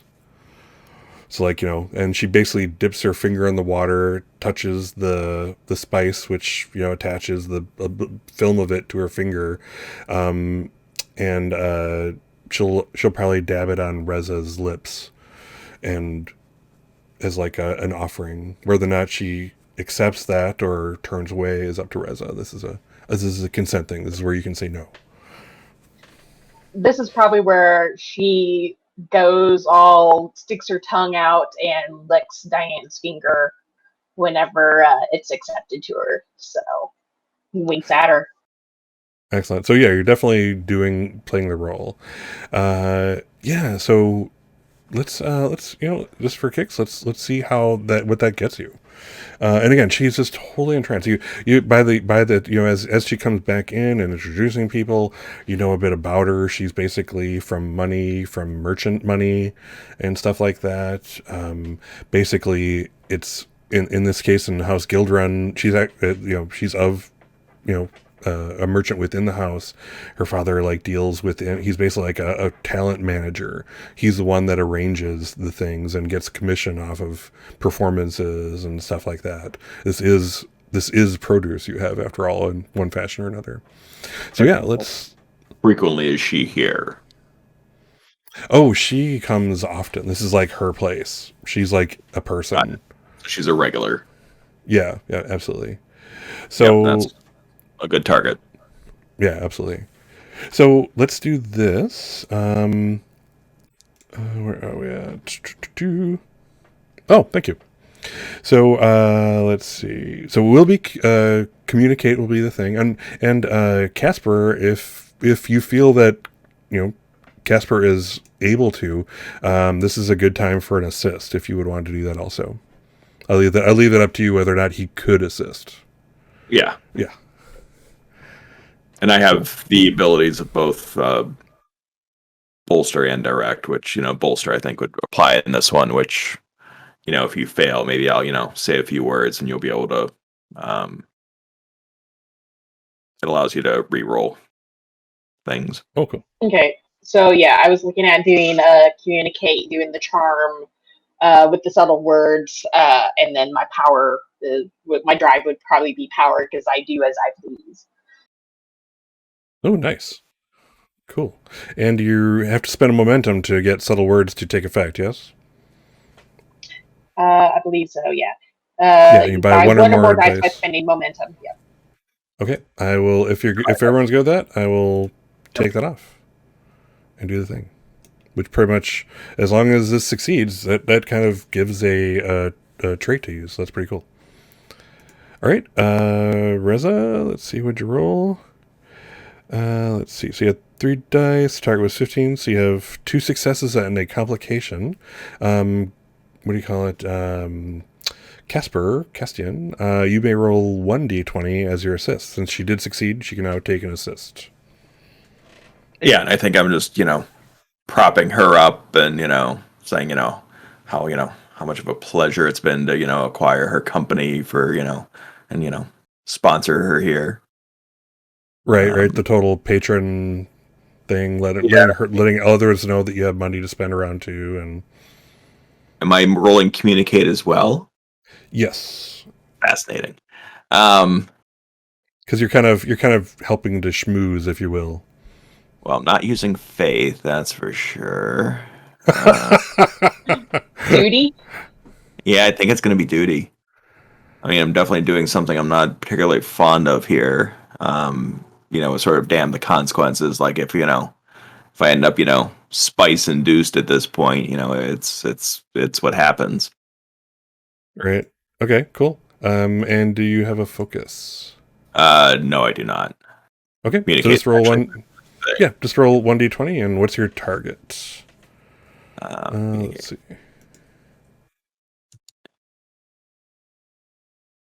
Am I just rolling for a success, or am I rolling? You're basically any successes you get add on to Reza's. That's the way this works. Apparently, I got 1. All right. Cool.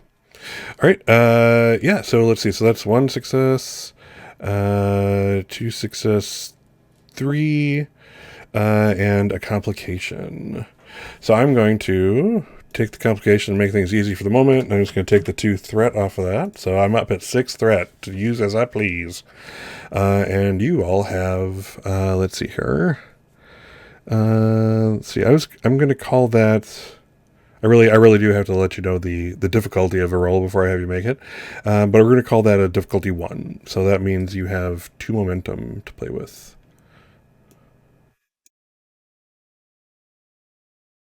Cool. So yeah, we're gonna let's cut over to the other group just for a second. We're gonna kind of do the back and forth again. I want to make sure everybody gets some spotlight time and doesn't feel neglected. I don't want to do that. You guys are important to me. for a second. If she's creating a trait, normally that's a 2 difficulty task. Well, she wasn't creating a trait. She was the trait was a byproduct of her of the subtle words. Okay. Yeah. So actually, before we continue that, what is the trait you're putting on her? Got it. Enamored. Enamored, nice. Ooh, and you can play Casper off of her. That's cool. Cool. All right. Awesome. Cool. Yeah. So hold that there. But yeah, you're Reza and Casper are making friends all over the place, and friends with regulars, no less. So that's really cool. Which brings us back to the talent show, which is now forming. There's literally like lines of performers in front of both Kara and Isaac, jockeying for attention. You can kind of see the ones who are at the back. Those are the ones, any person who's familiar with that kind of, the pecking order thing can see that, yes, people who kind of are at the back and stay there are probably the ones that aren't very good anyway. They're not the ones you want. Ones at the front, then it gets more subtle. You get to the front, you get those who are kind of there, but you have the kind that are forcing themselves up, to the front and doing whatever it takes to stay there. They have those types of individuals jockeying for attention, and then there's others who are just trying to socialize with you, like take that angle, that kind of thing. Or maybe there's more than just one performer they're looking for a birthday party type of thing. Oh, you're muted. I said, who knows? Spoiled rich girl. Yeah. With potentially endless pocketbooks. Yeah. Nice. So yeah, so it's because you kind of took it from the angle of, you're basically interviewing people who are going to make far more money than they're making right now. It's kind of devolved from like a group of performers hanging out. They're kind of hanging out one of the, like, not a backstage area, but not even like a green room, but more like a an out of the way lounge where like it's not as opulent. It's for the help-ish. It's not one of the areas that you guys would generally go to as patrons of the place to get lavished, that kind of thing. So there's refreshments and stuff here, though. There's pleasures to have in every room. But yeah, there's everything from acrobats to singers to dramaticists to musicians of all kinds, and the place is kind of like become a bit of a cacophony of all of that right now.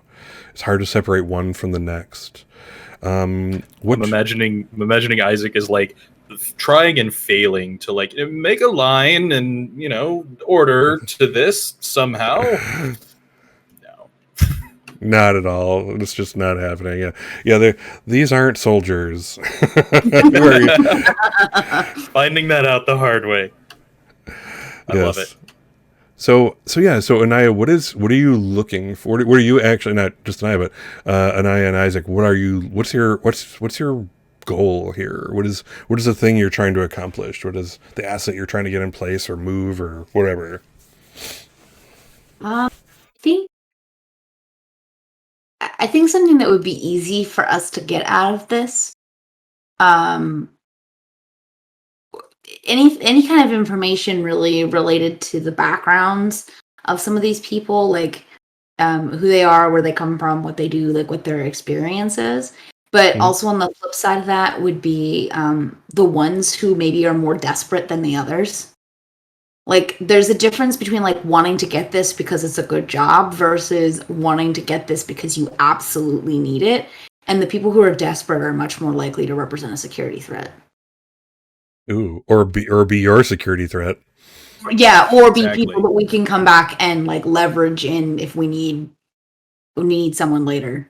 Yeah, so we don't want the person, we don't want the most popular person. We want the like third or fourth most popular person who wants to jump up, right? Right, and it's not like we're even like necessarily making a decision or anything either, but it's more about just identifying who those people are and like starting to maybe build a little bit of a rapport. Okay. Okay, cool. Let's see here. So, yes. Oh my God. Rich people looking for talent. Yeah, so let's see what what's the goal here? Again, I do apologize as we've all learned. I'm still getting used to the game, but I'm thinking with all that you're doing, you're basically trying to, get a sense of people. So what skill would that be? I could see it being either understand or communicate, depending on how you rule it. Gotcha. So let's take a look. Personally, I would love it if it was understand because I have two focuses that are both very applicable in this circumstance. Gotcha. Well, let's take a look at that. So I think you pointed out understand to me before. Let's see. Understand. Yes, understand describes the character's ability to take in and process information, recall and apply knowledge, effectively, knowledge effectively to your point. Also includes logical deduction and intuitive comprehension of situations, forming conclusions from perceived facts. Yeah, I mean, understand seems reasonable for this. You're trying to do the intuitive comprehension of situations. You're trying to figure out who's the desperate one. Yep. Right. We're trying to suss out from what we've seen. Yeah, that makes sense. Gotcha. Who would want to lead this drive? Is it Isaac or is it Kara? Kara? Okay, she's. I will lead it because I have body language and social awareness as my two foci underneath understand. Well, either of which would be applicable in this circumstance. Perfect. That makes sense. I can assist if need be too. I have a decent understand. Awesome. Yeah. And again, that's you definitely make a good pair with this. So yeah, let's do that. I will use truth for my drive here. I think. What's your drive statement out of curiosity? Truth is best when I control it. That's funny. Yes, that definitely works. Yeah, thematically appropriate for what we're doing right now. So, all right. Any momentum, any threat that you need to spend here? I mean, I have a focus. Do we just need one success? Is that the difficulty? Yeah. Let's call this. We'll call this a one difficulty thing. This is not difficult to kind of pick out of the group. Plus, you've spent some time doing it, and et cetera, et cetera. So yeah, this is one difficulty. I think 2 dice is probably enough. Gonna go for it. All right. Excellent. Oh man, I just missed it being a critical. All right. All right. So you did get the one success. So yeah. So you kind of pick out from the group as again. The assumption here is this is taking a while. You're doing a thing. You've probably been here for an hour and a half or so, kind of going around. Everybody wants to show you their thing that they're great at. At least one loot was just destroyed in this process. That kind of thing. It's just again. This is not pretty when the competition comes to the surface. But yeah, you pick a young. Actually, no, he's an older man out. He's probably the man who at one time he was like on the cusp of being the guy, the leading man in whatever, and then he missed it, and then he got older, and suddenly his prime has passed, but he's still there. He's like the when you think in your head of like the Shakespearean expert from The Way Gone, which cat was that from Cats, the old performer. I forget what his name was. Not important, but you get the idea. But yes, kind of a guy past his prime, but he wants it so freaking bad. He never let go of that want. His name is Davion. And you kind of get the feeling he maybe came from money that ran out, one of those, a merchant or craftsperson or a fallen soldier family, that kind of thing. But yeah, he's like, I'll say he's like in his mid 40s. He's Jindo age-ish. And maybe it's too much. I mean, it might be too much of a reflection in the mirror, type of thing. Like, oh my god, I can't stand to look at it. And we actually didn't get your assist there, by the way, Jindo. So why don't you roll that? Oh, okay. Yeah. So I'm rolling understand and One dice. One dice. And I think we'll go with. Duty. People are the true strength of a house. I'm backing up one of my fellow house people. So okay. Yeah, absolutely. Any focuses or anything? Nope, not unless Conley is applicable. I hope not. Not yet. All right. Excellent. You got a success. Nice. Oh, and almost a critical as well. Almost a critical also. So, all right. So you got 2 successes. So you've created 1 extra momentum from this dealio. Right now you're sitting at a sweet 3 momentum. I'm sitting at a wonderfully 6 threat, which is only going to rise. Do we want to try to obtain more information with that, you think? Or should we sit on that? It's a good question. Because we can choose to spend the momentum to gather or gain information at this juncture, Yes. right? So Yeah, you can, or we could make spend, a trait if we want to spend 1 more. Yeah, Ooh, that's true. I mean, potentially, like by creating a trait, we could just make an asset right now, potentially. Yeah, that's true. right, kind of like the others did. I like the idea of making a trader an asset. Yeah, and it just as a interesting mechanical thing, as Steve pointed out, it's like if you're specifically trying to make a trait, I think it's a difficulty of 2 to do that without spending momentum. This is the other half of that. So that's like, okay, I don't have momentum to spend, or I don't want to spend it, but I specifically want to make a trait. So this is how I do it. The flip side of that is, I succeed at this thing. So the goal of your role was, again, I'm trying to bring the kind of teaching in as much as I can, not being an expert in this game, but the idea was. The role was all about picking out that vulnerable person, that person who would be a great asset out of that group and whatnot. You have momentum, you're willing to spend it. You can now create an asset of some sort of that person, and we can kind of go from there. So, do you want? Do you want to spend the 2 momentum to create this asset? I'm inclined to do it just as in part just to explore the rules of the system, but also because I think it could actually be useful here. Yeah, I don't think there's any such thing as too many assets, generally speaking, unless they're fighting amongst each other. That is a possibility, and that could get ugly, depending on how you all do this. But yeah, if you want to spend, you have 3 momentum. If you spend 2 right now, we'll set up a trait. So are we setting a trait or an asset? Well, they're the same damn thing. Oh. That's the weirdness of the system. We were making jokes about like desperate actor earlier, but like something along those lines, like desperate for attention or something like that.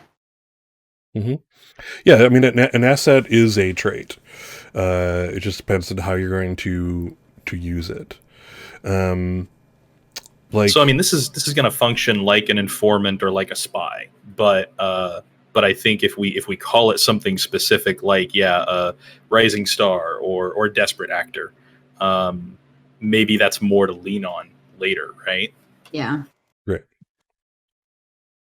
Well, why don't we do that? Why don't we just roll with desperate actors, since that's essentially what we've established in the narrative at this juncture, and we pay just enough attention to Davion that we feed that desperation a little bit. He thinks he has a shot. Yeah. Okay. I like it. Okay. Okay. So now, and this is also a good time to kind of explore again something about the rules. So, for example, technically, Diane is not yet an asset. She's enamored. This is basically what Reza's ability allowed her to do is put a trait onto her. So she's now enamored. This can be leveraged into making her an asset, or with the right role, basically making her act as one. So just there's the difference is subtle, but there, just as a note. Does that make sense? Am I making sense? Mhm. Okay, cool. Oop, you're muted there, Steve. I was going to say, I think the trade gives the narrative for that to be developed. Yeah, into an absolutely. Yeah, exactly. So, but the difference, however, is that they've created the other team has created an actual asset that they have to use, whereas you've created a very nice wedge to get one real soon, or to develop it to something else, that type of thing. It's both incredibly useful. Oh my god, I'm imagining already my head is spinning with the myriad of ways this can go here, and I have no idea. It's like, oh my god, what have I got myself into? Plans within plans within plans. You knew what you're doing, Scott. You knew what you're getting into. And it's going to get complex, but here we are. So that's awesome. So cool. Let's see here. So yeah, do you guys actually take Davion aside? Like, you kind of take him, from the performer's den, if you will, to, get a meal with you or something? Or how do you kind of treat him in that special way that makes him, like, want to do anything for you? We could Godfather him. You can't just murder him right there. No, not outright murder. No. I'm just saying, like, outright murder. We need to know we can trust you. I may have something for you, and I'll need you to respond appropriately. Nice. So, what are you going by, Isaac? Like, are you like a lord? Is that what we're going for? Like, what would he call you? What do you ask for people to call you? Let's keep it simple for Jindo and just say sir is fine. Excellent. And for Anaya, what does Anaya like to be called by the help, or if you will? Oh gosh. Or Kara. Milady is probably good enough for the purposes of this. Excellent. Yes, lady, sir, I would be only too happy to do whatever is you need. If I can aid you in any way while at Salon Tranquility or elsewhere, or to perform a scene or three at your birthday party, I would be most in your debt. I would be happy to perform for as talented as eyes as you've already proven to be. You found your diamond in the rough, and I am he.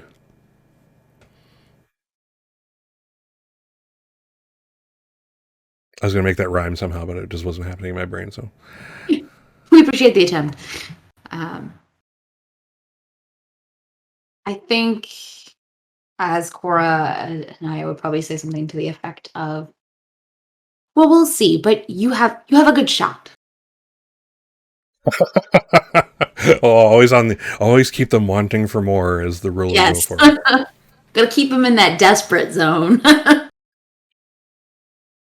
Excellent. Yeah, he's absolutely. I'll show you that you made the right decision. And if you are interested in some of the ins and outs of the salon, I'd be happy to show you. There are many places to sate oneself in any number of things. And the staff isn't always fantastic at pointing them out. And as a behind-the-scenes man, as you might call me, I certainly know where to look. This is our first time, so any guidance you can give would be greatly appreciated. The spa. Definitely go to the spa.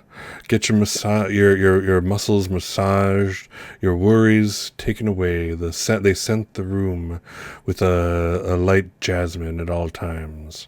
Jasmine and mint. And I think you'll find some other like-minded individuals there who perhaps would be interested in attending your birthday party, perhaps adding to the what's the word I'm looking for? Opulence of the affair.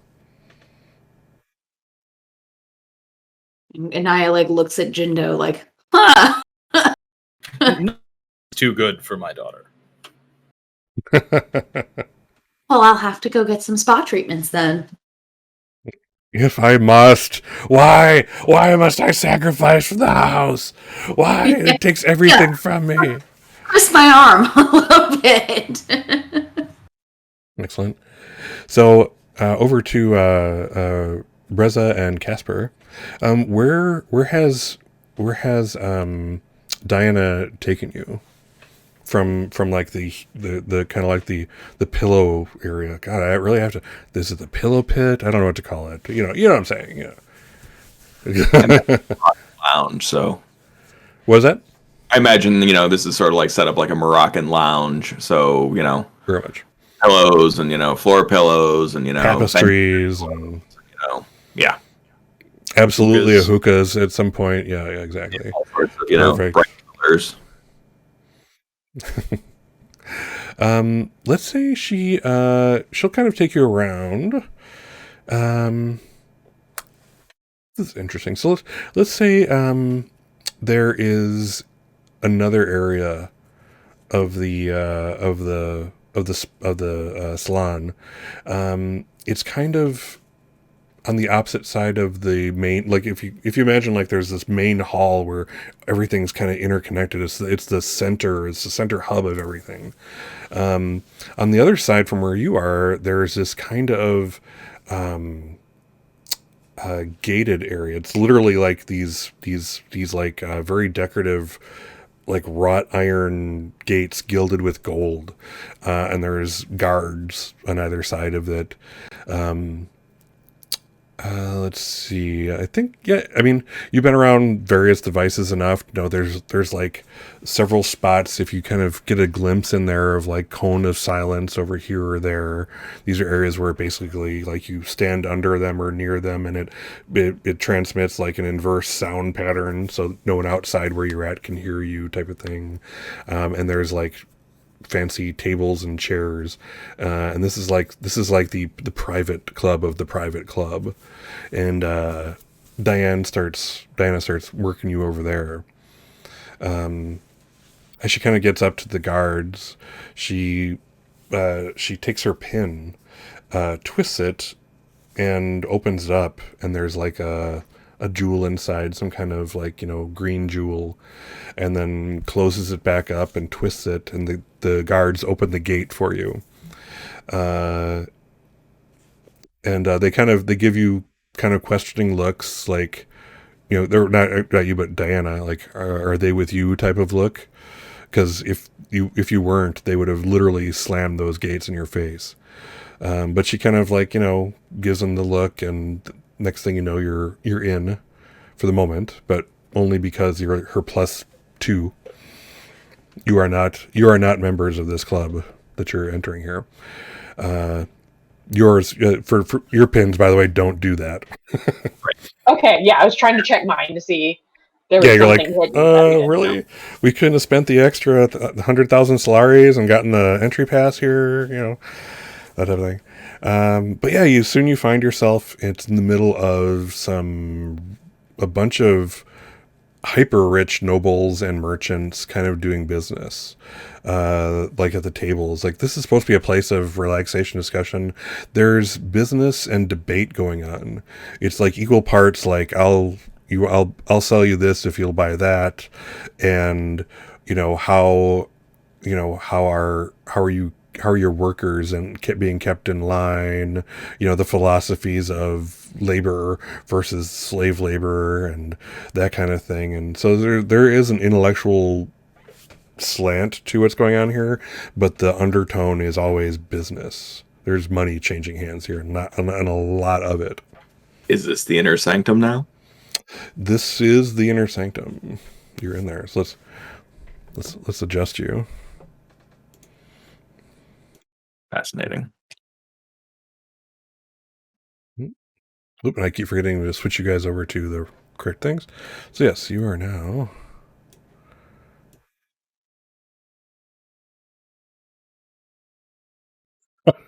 Okay. Yeah, my guys do look funny. I looked at my little guard figurines. It looked like someone lying on their back or something at first. Like, oh, it's top down. I get it. Okay. That's it, Scott. You have to buy new tokens or something. Cool. Yes, you're actually in the inner sanctum at this point. Let's see. Diana, like, kind of gestures to a seat, and she kind of seats for both of you at this other table that no one's at the moment, and kind of goes over. There's a look us for one of those cones of silence above each of the tables. In fact, you can almost kind of hear like the hiss of it as you're within it. The shh. It's not quite white noise, but ish. Yeah. Yeah. And she kind of leans down in front of one of the men there, and then puts her hand on the shoulder of another of the men, and gestures to the two of you. And before you know it, both men are coming over, and they look to Castian. They kind of give you the cut bow, and then kind of look to one of the seats each, and basically asking if they can sit. Please join us. Excellent. Yeah, so they both sit. They're both one's an older man, one's a younger one. You get the feeling that they're maybe of the same lineage. And then Diana sits down kind of next to Reza. And she kind of puts a hand on Reza's shoulder, kind of reassuring her that, that reassuring, shoulder thing, like, hey, it's going to be okay. Don't freak out. These are probably, way richer people than you ever met, type of thing. Even though you're bloody rich. And, yeah, the older one's like, Matthias Castor. And this is my nephew, Louis. We're happy to meet your acquaintance. Diana says that you're someone that we want to meet. Is this so?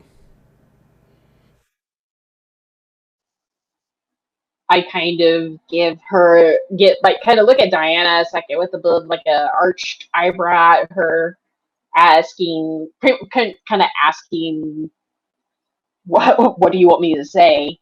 I kind of look over at Casper and let kind of shrug at him.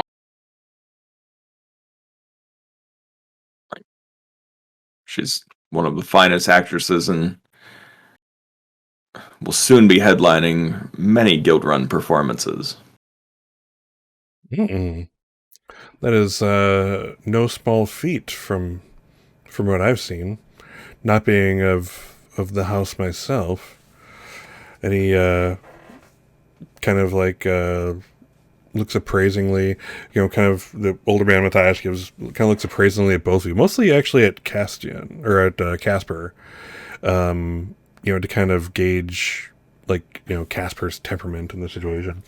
And he kind of looks over towards his nephew and says, now take note how someone from even humble beginnings with talent and hard work can even do away with their place in the Fahrverliches. However, also notice that it takes a high position to change a position. And he kind of points to Casper, and it looks like you've just been used as some kind of object lesson type of thing. And regardless of how, we're pleased to meet your acquaintance. Are you doing business while you're here? I hope not. That's unfortunately for myself, less so for my nephew. It's a necessity. You never really stop working. I mean, luckily I'm here on pleasure, and as I sort of, wink at,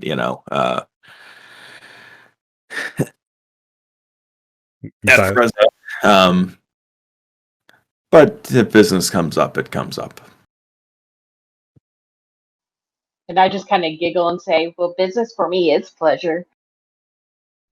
The nephew takes note of that one, obviously. He kind of does his own giggle, like you're starting to get the impression that this is like the wayward nephew who like doesn't want to be I don't want to be a banker. I want to do that. And, no, you're going to be a banker like your daddy was before you and your daddy was before him type of situation. So pretty much what Reza has been through.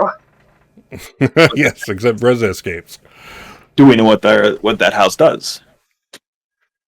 Is it the House of Castor, or is that just his name?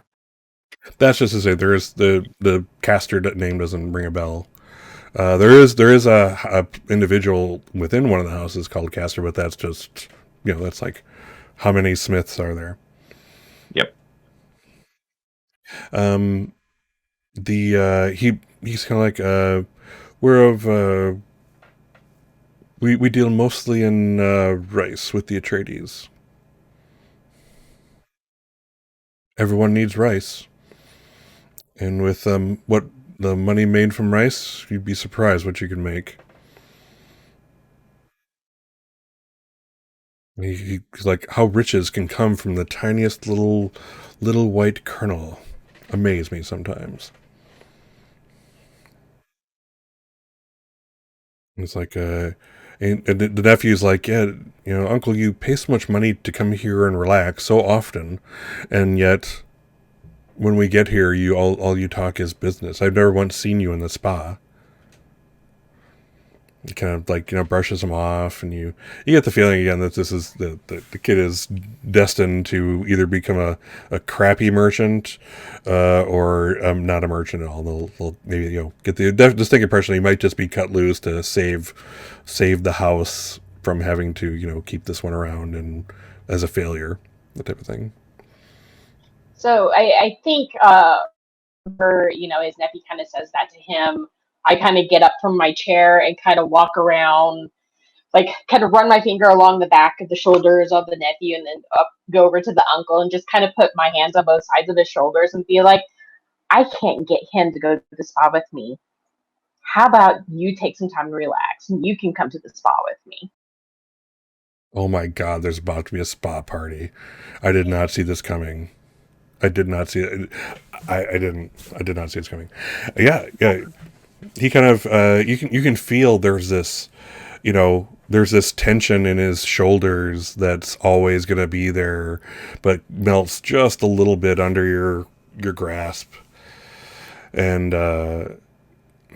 he's like, for once my nephew might just be right. All the money I spend here, I should certainly take advantage of its amenities, don't you think? He kind of directs the question towards Casper. Like, absolutely.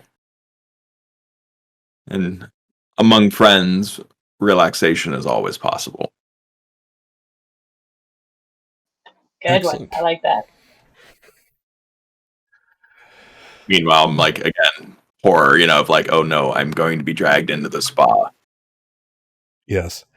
Okay, just because I can't help myself, the next scene is going to be the spa scene, and it's going to open up with, again, if this was a TV show or a movie, you'd see the close up of Casper's face, and as it widens up, you see that he's in a large sunken tub with the uncle sitting next to him, completely naked.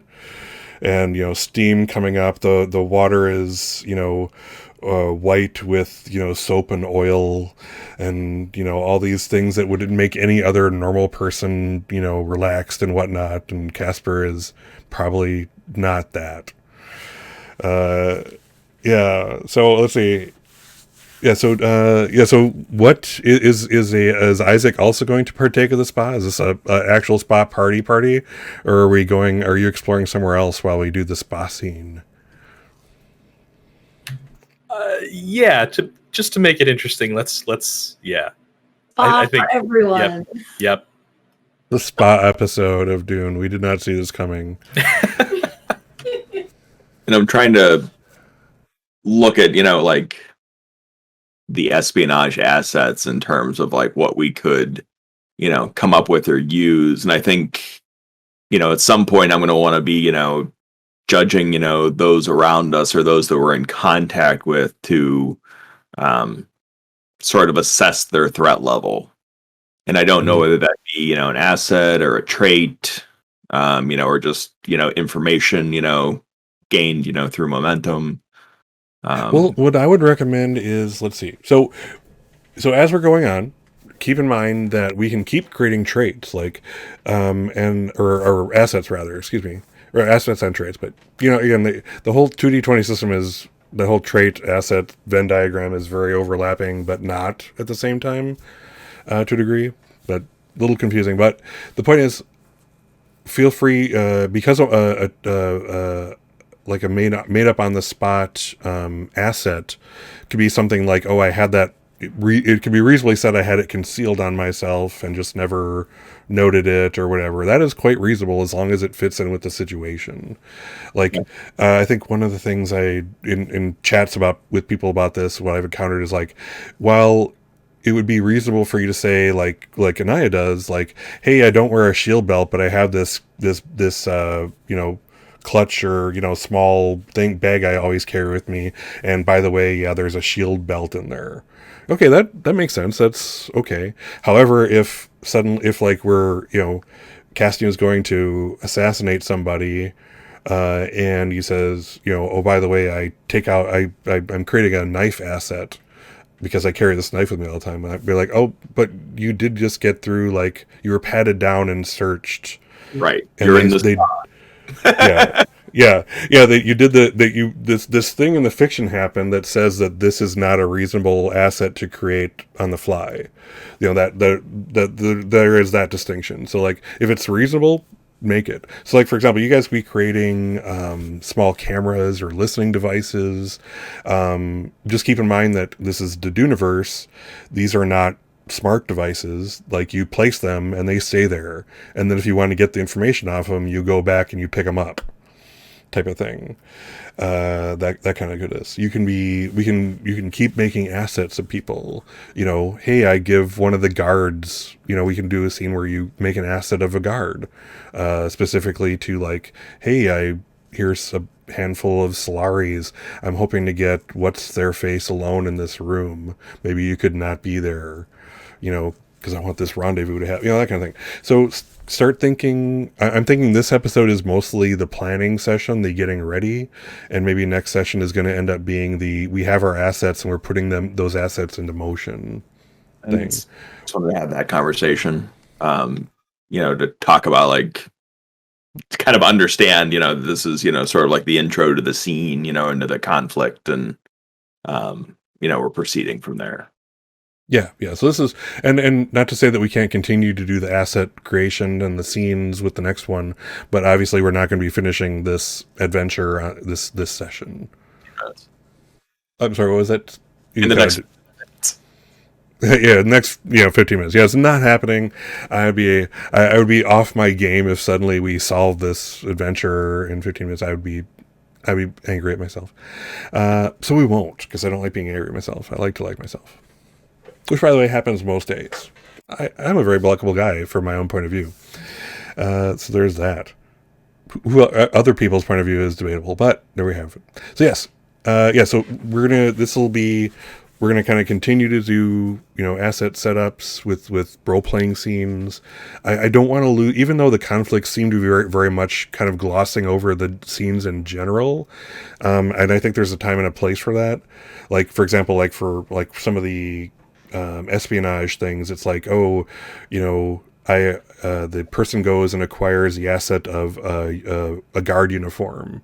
So I'd make a roll and you do it, and basically the scene was, they disabled a guard and took their uniform, and that's the asset that then moved to the next place. And that's cool, but I feel like we're missing out on a nice role-playing opportunity if we don't play out this setup and kind of getting into the scene of this salon. I'm trying my best to make, you feel like this is the Duneverse. And I have to try a little harder. I keep forgetting to mention the Suspenser globes here and there.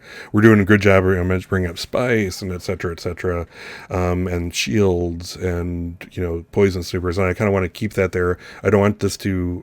My goal is that when you leave the session... Well, one of my many goals.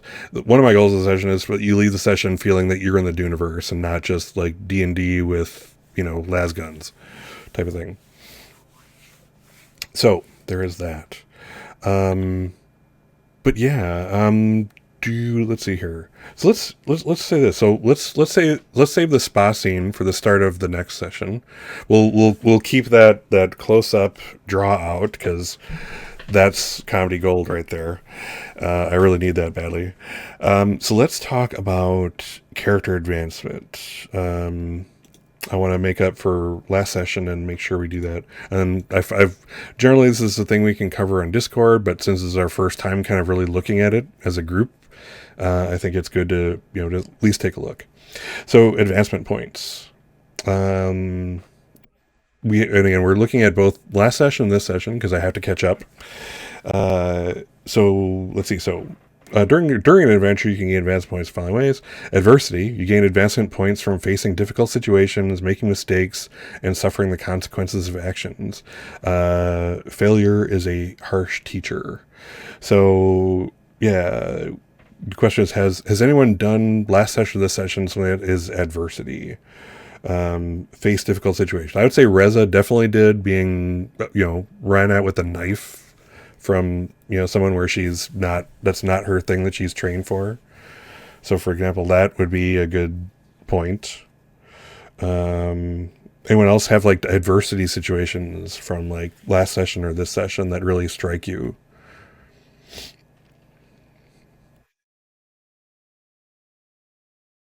Or like where you failed. I think it specifically is like where you failed the roll. Where things went badly because of that. I don't think so much. We didn't quite get it too deep into that, but I would definitely say Reza had, she did not succeed at the roll. She faced danger, like in her face. That's again not something that she wasn't prepared for. So that's adversity. Pain, gain an advancement point when you're defeated during a conflict. So no, that's not happened to anybody. Failure, gain an advancement point when you fail a test with a difficulty of 3 or higher. And I'm going to endeavor to make such tests for you in the future. And that's definitely going to be next session when we start challenging the security of this place, etc. So keep that in mind, but not until then. Peril, gain advance point whenever the game master spends 4 more points of threat at once. Good times. There's Does also everybody get one when you do that, or is that just like whoever you're doing that against? Ooh, they don't make that sense. Gain of, I think that's everybody. So like it doesn't say like the target, it says you gain. Gain an advancement point whenever the game master spends 4 more points of threat at once. So yeah, I would say, all of you would get an advancement point for that. That's a significant expenditure.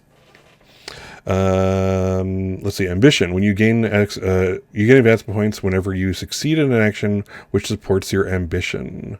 This does not require a skill test, but if tests involved, it must have been successful.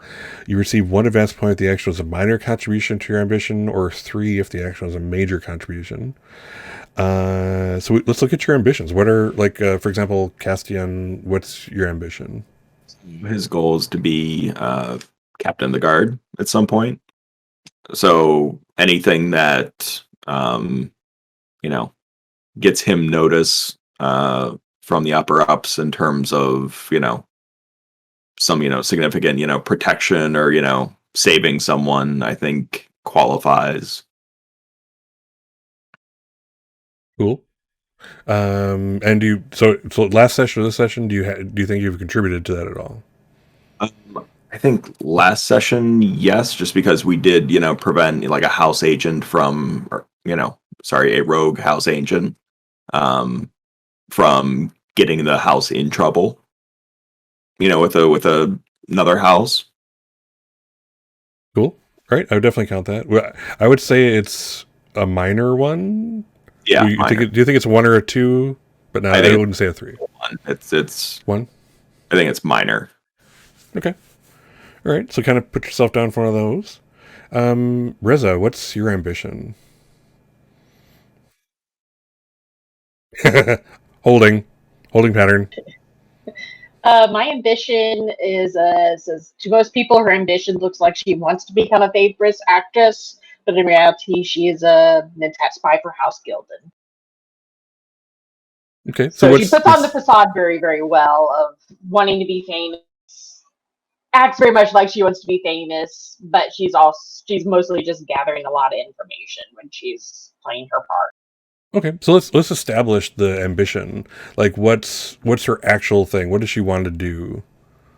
She wants to be famous. She wants to be an actress. She wants Okay. to be that for everything for Gildren, House Gildren. So it's both the cover and true. It's both the cover and true. Well, that's fair. All right, I'm going to say that you've just here, you basically are parading around in front of rich people with a patron under your own name. So let's give you an advancement point for that. That's a minor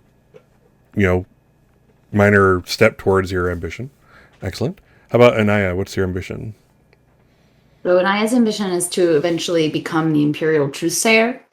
But in the he's got big goals. But in the immediate short term, I think it's more about convincing the sisterhood that she's worthy of like taking the steps to become a Reverend Mother, and that means doing well in this assignment and being useful to House Gildrun and repairing that relationship. So I would say, given that she used voice to stop a house traitor, that would be considered probably a minor contribution to her ambition. Something that in her annual performance review she could point back to and be like, "No, look, I did a good job here." A non Bene Gesserit couldn't have done this. So yeah, awesome. Yeah, so yeah, give yourself a point for that. How about Jindo? What's your ambition? My ambition is to become the War Master of House Gildren. So basically a general. Excellent. So how are we? Have we done anything towards that goal? Do you feel like? I mean, I don't think so. Not anything that I think he would feel would have done any good, but That's fair. Cool. Let's see. So then the last part is impressing the group. If the group wants to reward an especially good plan, role-played scene, or other noteworthy contribution, player quest may give an extra point. Any of those you want to bring up? This is like roses with benefits. I suppose that's the best way to put it. Y'all did really great. I'm inclined to just give you again, you've all established your characters last session and this session. I'm inclined to give you just one each from the Game Master. So why don't you each put down 2 for that last session and this session. Again, I think you're all developing your characters. I think this is more for those really standout ones where you're like just totally rocking it, and I'll leave that to you all in the future. But for now, for each of the sessions, I'll give you each one advancement point because I really like the way your character's developing. I like how I'm getting to kind of see, your character peek out. So that's just my. In the future, I'll leave it to you, each other, to kind of during play call those out and say, "Hey, that was so cool," or "That was a great plan," or "I wouldn't have thought of that," or I'll leave that to you guys going forward. So. But in the meantime, take your 2. Otherwise, I see some definite potential for earning advancement points next session. It's gonna be an interesting session. Unless things get hugely drawn out, will finish this specific adventure next session, and things are going to get interesting. So, good job. And then using advancement points is interesting also. So we'll kind of cover that probably on Discord to get an idea what you guys are looking to potentially use them for, etc. But yeah, so spa scene next session, followed by making some more assets, followed by then using the assets and figuring out what the hell's going on and exposing people. And maybe some blood is shed, probably all kinds of good stuff. Swashbuckling antics, one might say. So, all right. Anything anybody wanted to do or say or do anything before the end of the session today? Any scene that you wanted to eke in before we call it? No? All right. And you're always free to hop out and say something. But all right, so given that, let's and we're getting close to time. Let's say goodbye to our players, our awesome players. Again, I love. I just want to take a time to gush. I love the fact again. I am learning more about these characters. I learned more about the characters during this session than I did last session, and I think that's going to continue, which is so awesome because I'm really wanting to learn about these characters. I want to see what makes them tick. I want to see their personalities come out, and it's going to be cool. So, viewers out there, keep watching. These are the people to watch. So let's say goodbye. Let's start with Danielle. Everybody, I'm Danielle. I'm at RyRacontora on Twitter and Twitch. You can follow me there for stuff about TTRPGs and cosplay and games and books. And if it falls under the general category of being a nerd, I will probably talk about it. So Awesome. Check that out. Awesome. How about Tinker, Susan? You can find me at Tinker Gnome on Instagram. Cat Dog Mom, Crafter, Smartass. Oh wow, that'll get you a lot of. That's like a job getter right there. Smartass. We want one of those. I would hire that. That's awesome. You've got Cool. one of those. I've got one of those. Yeah, I didn't even realize, and here we are. So cool. Excellent. Steve. Good evening. Have a good evening. I live in obscurity, so happy there. Again, I don't know if Steve is actually his real name. I don't know if this is actually a virtual face we see every time. I can't say for sure, and that's okay. He sometimes he doesn't blink for a full hour, but whatever. There's that. All right, awesome. And last but not least, we have Jonathan. Hey, I'm Jonathan. You can find me on Twitter at Jonathan Swadley. I do a lot of stuff with TTRPGs as well. Got a couple of things coming out on the DMG in this next month. So probably not this session, but maybe the next couple will have a couple things to plug. So Awesome. And please feel free to put those out on the Discord too, please. We want to hear about what you're doing and creating and all the cool stuff you're doing. So please do. Cool. And I am ScottsCaseFiles.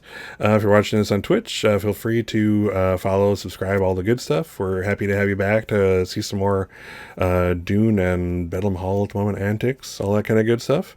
If you're watching me on YouTube, all the social media stuff and description is in description below. And otherwise, again, I'm just so thankful for my players and how awesome they are, and we're all learning this game together. And I appreciate that. I think at least I recognize the fact that they get that I don't quite get it all yet. And again, the hive mind might be able to put it together, but we're slowly but surely getting our hand on this. Our grip on how the rules are going and the mechanics, and I think it's all going to become quite clear in the near future. So otherwise, have a great night, everyone. Take care, be good to each other, go forth, do no harm, be healthy, and we'll see you next time on Scott's Case Files. Bye for now.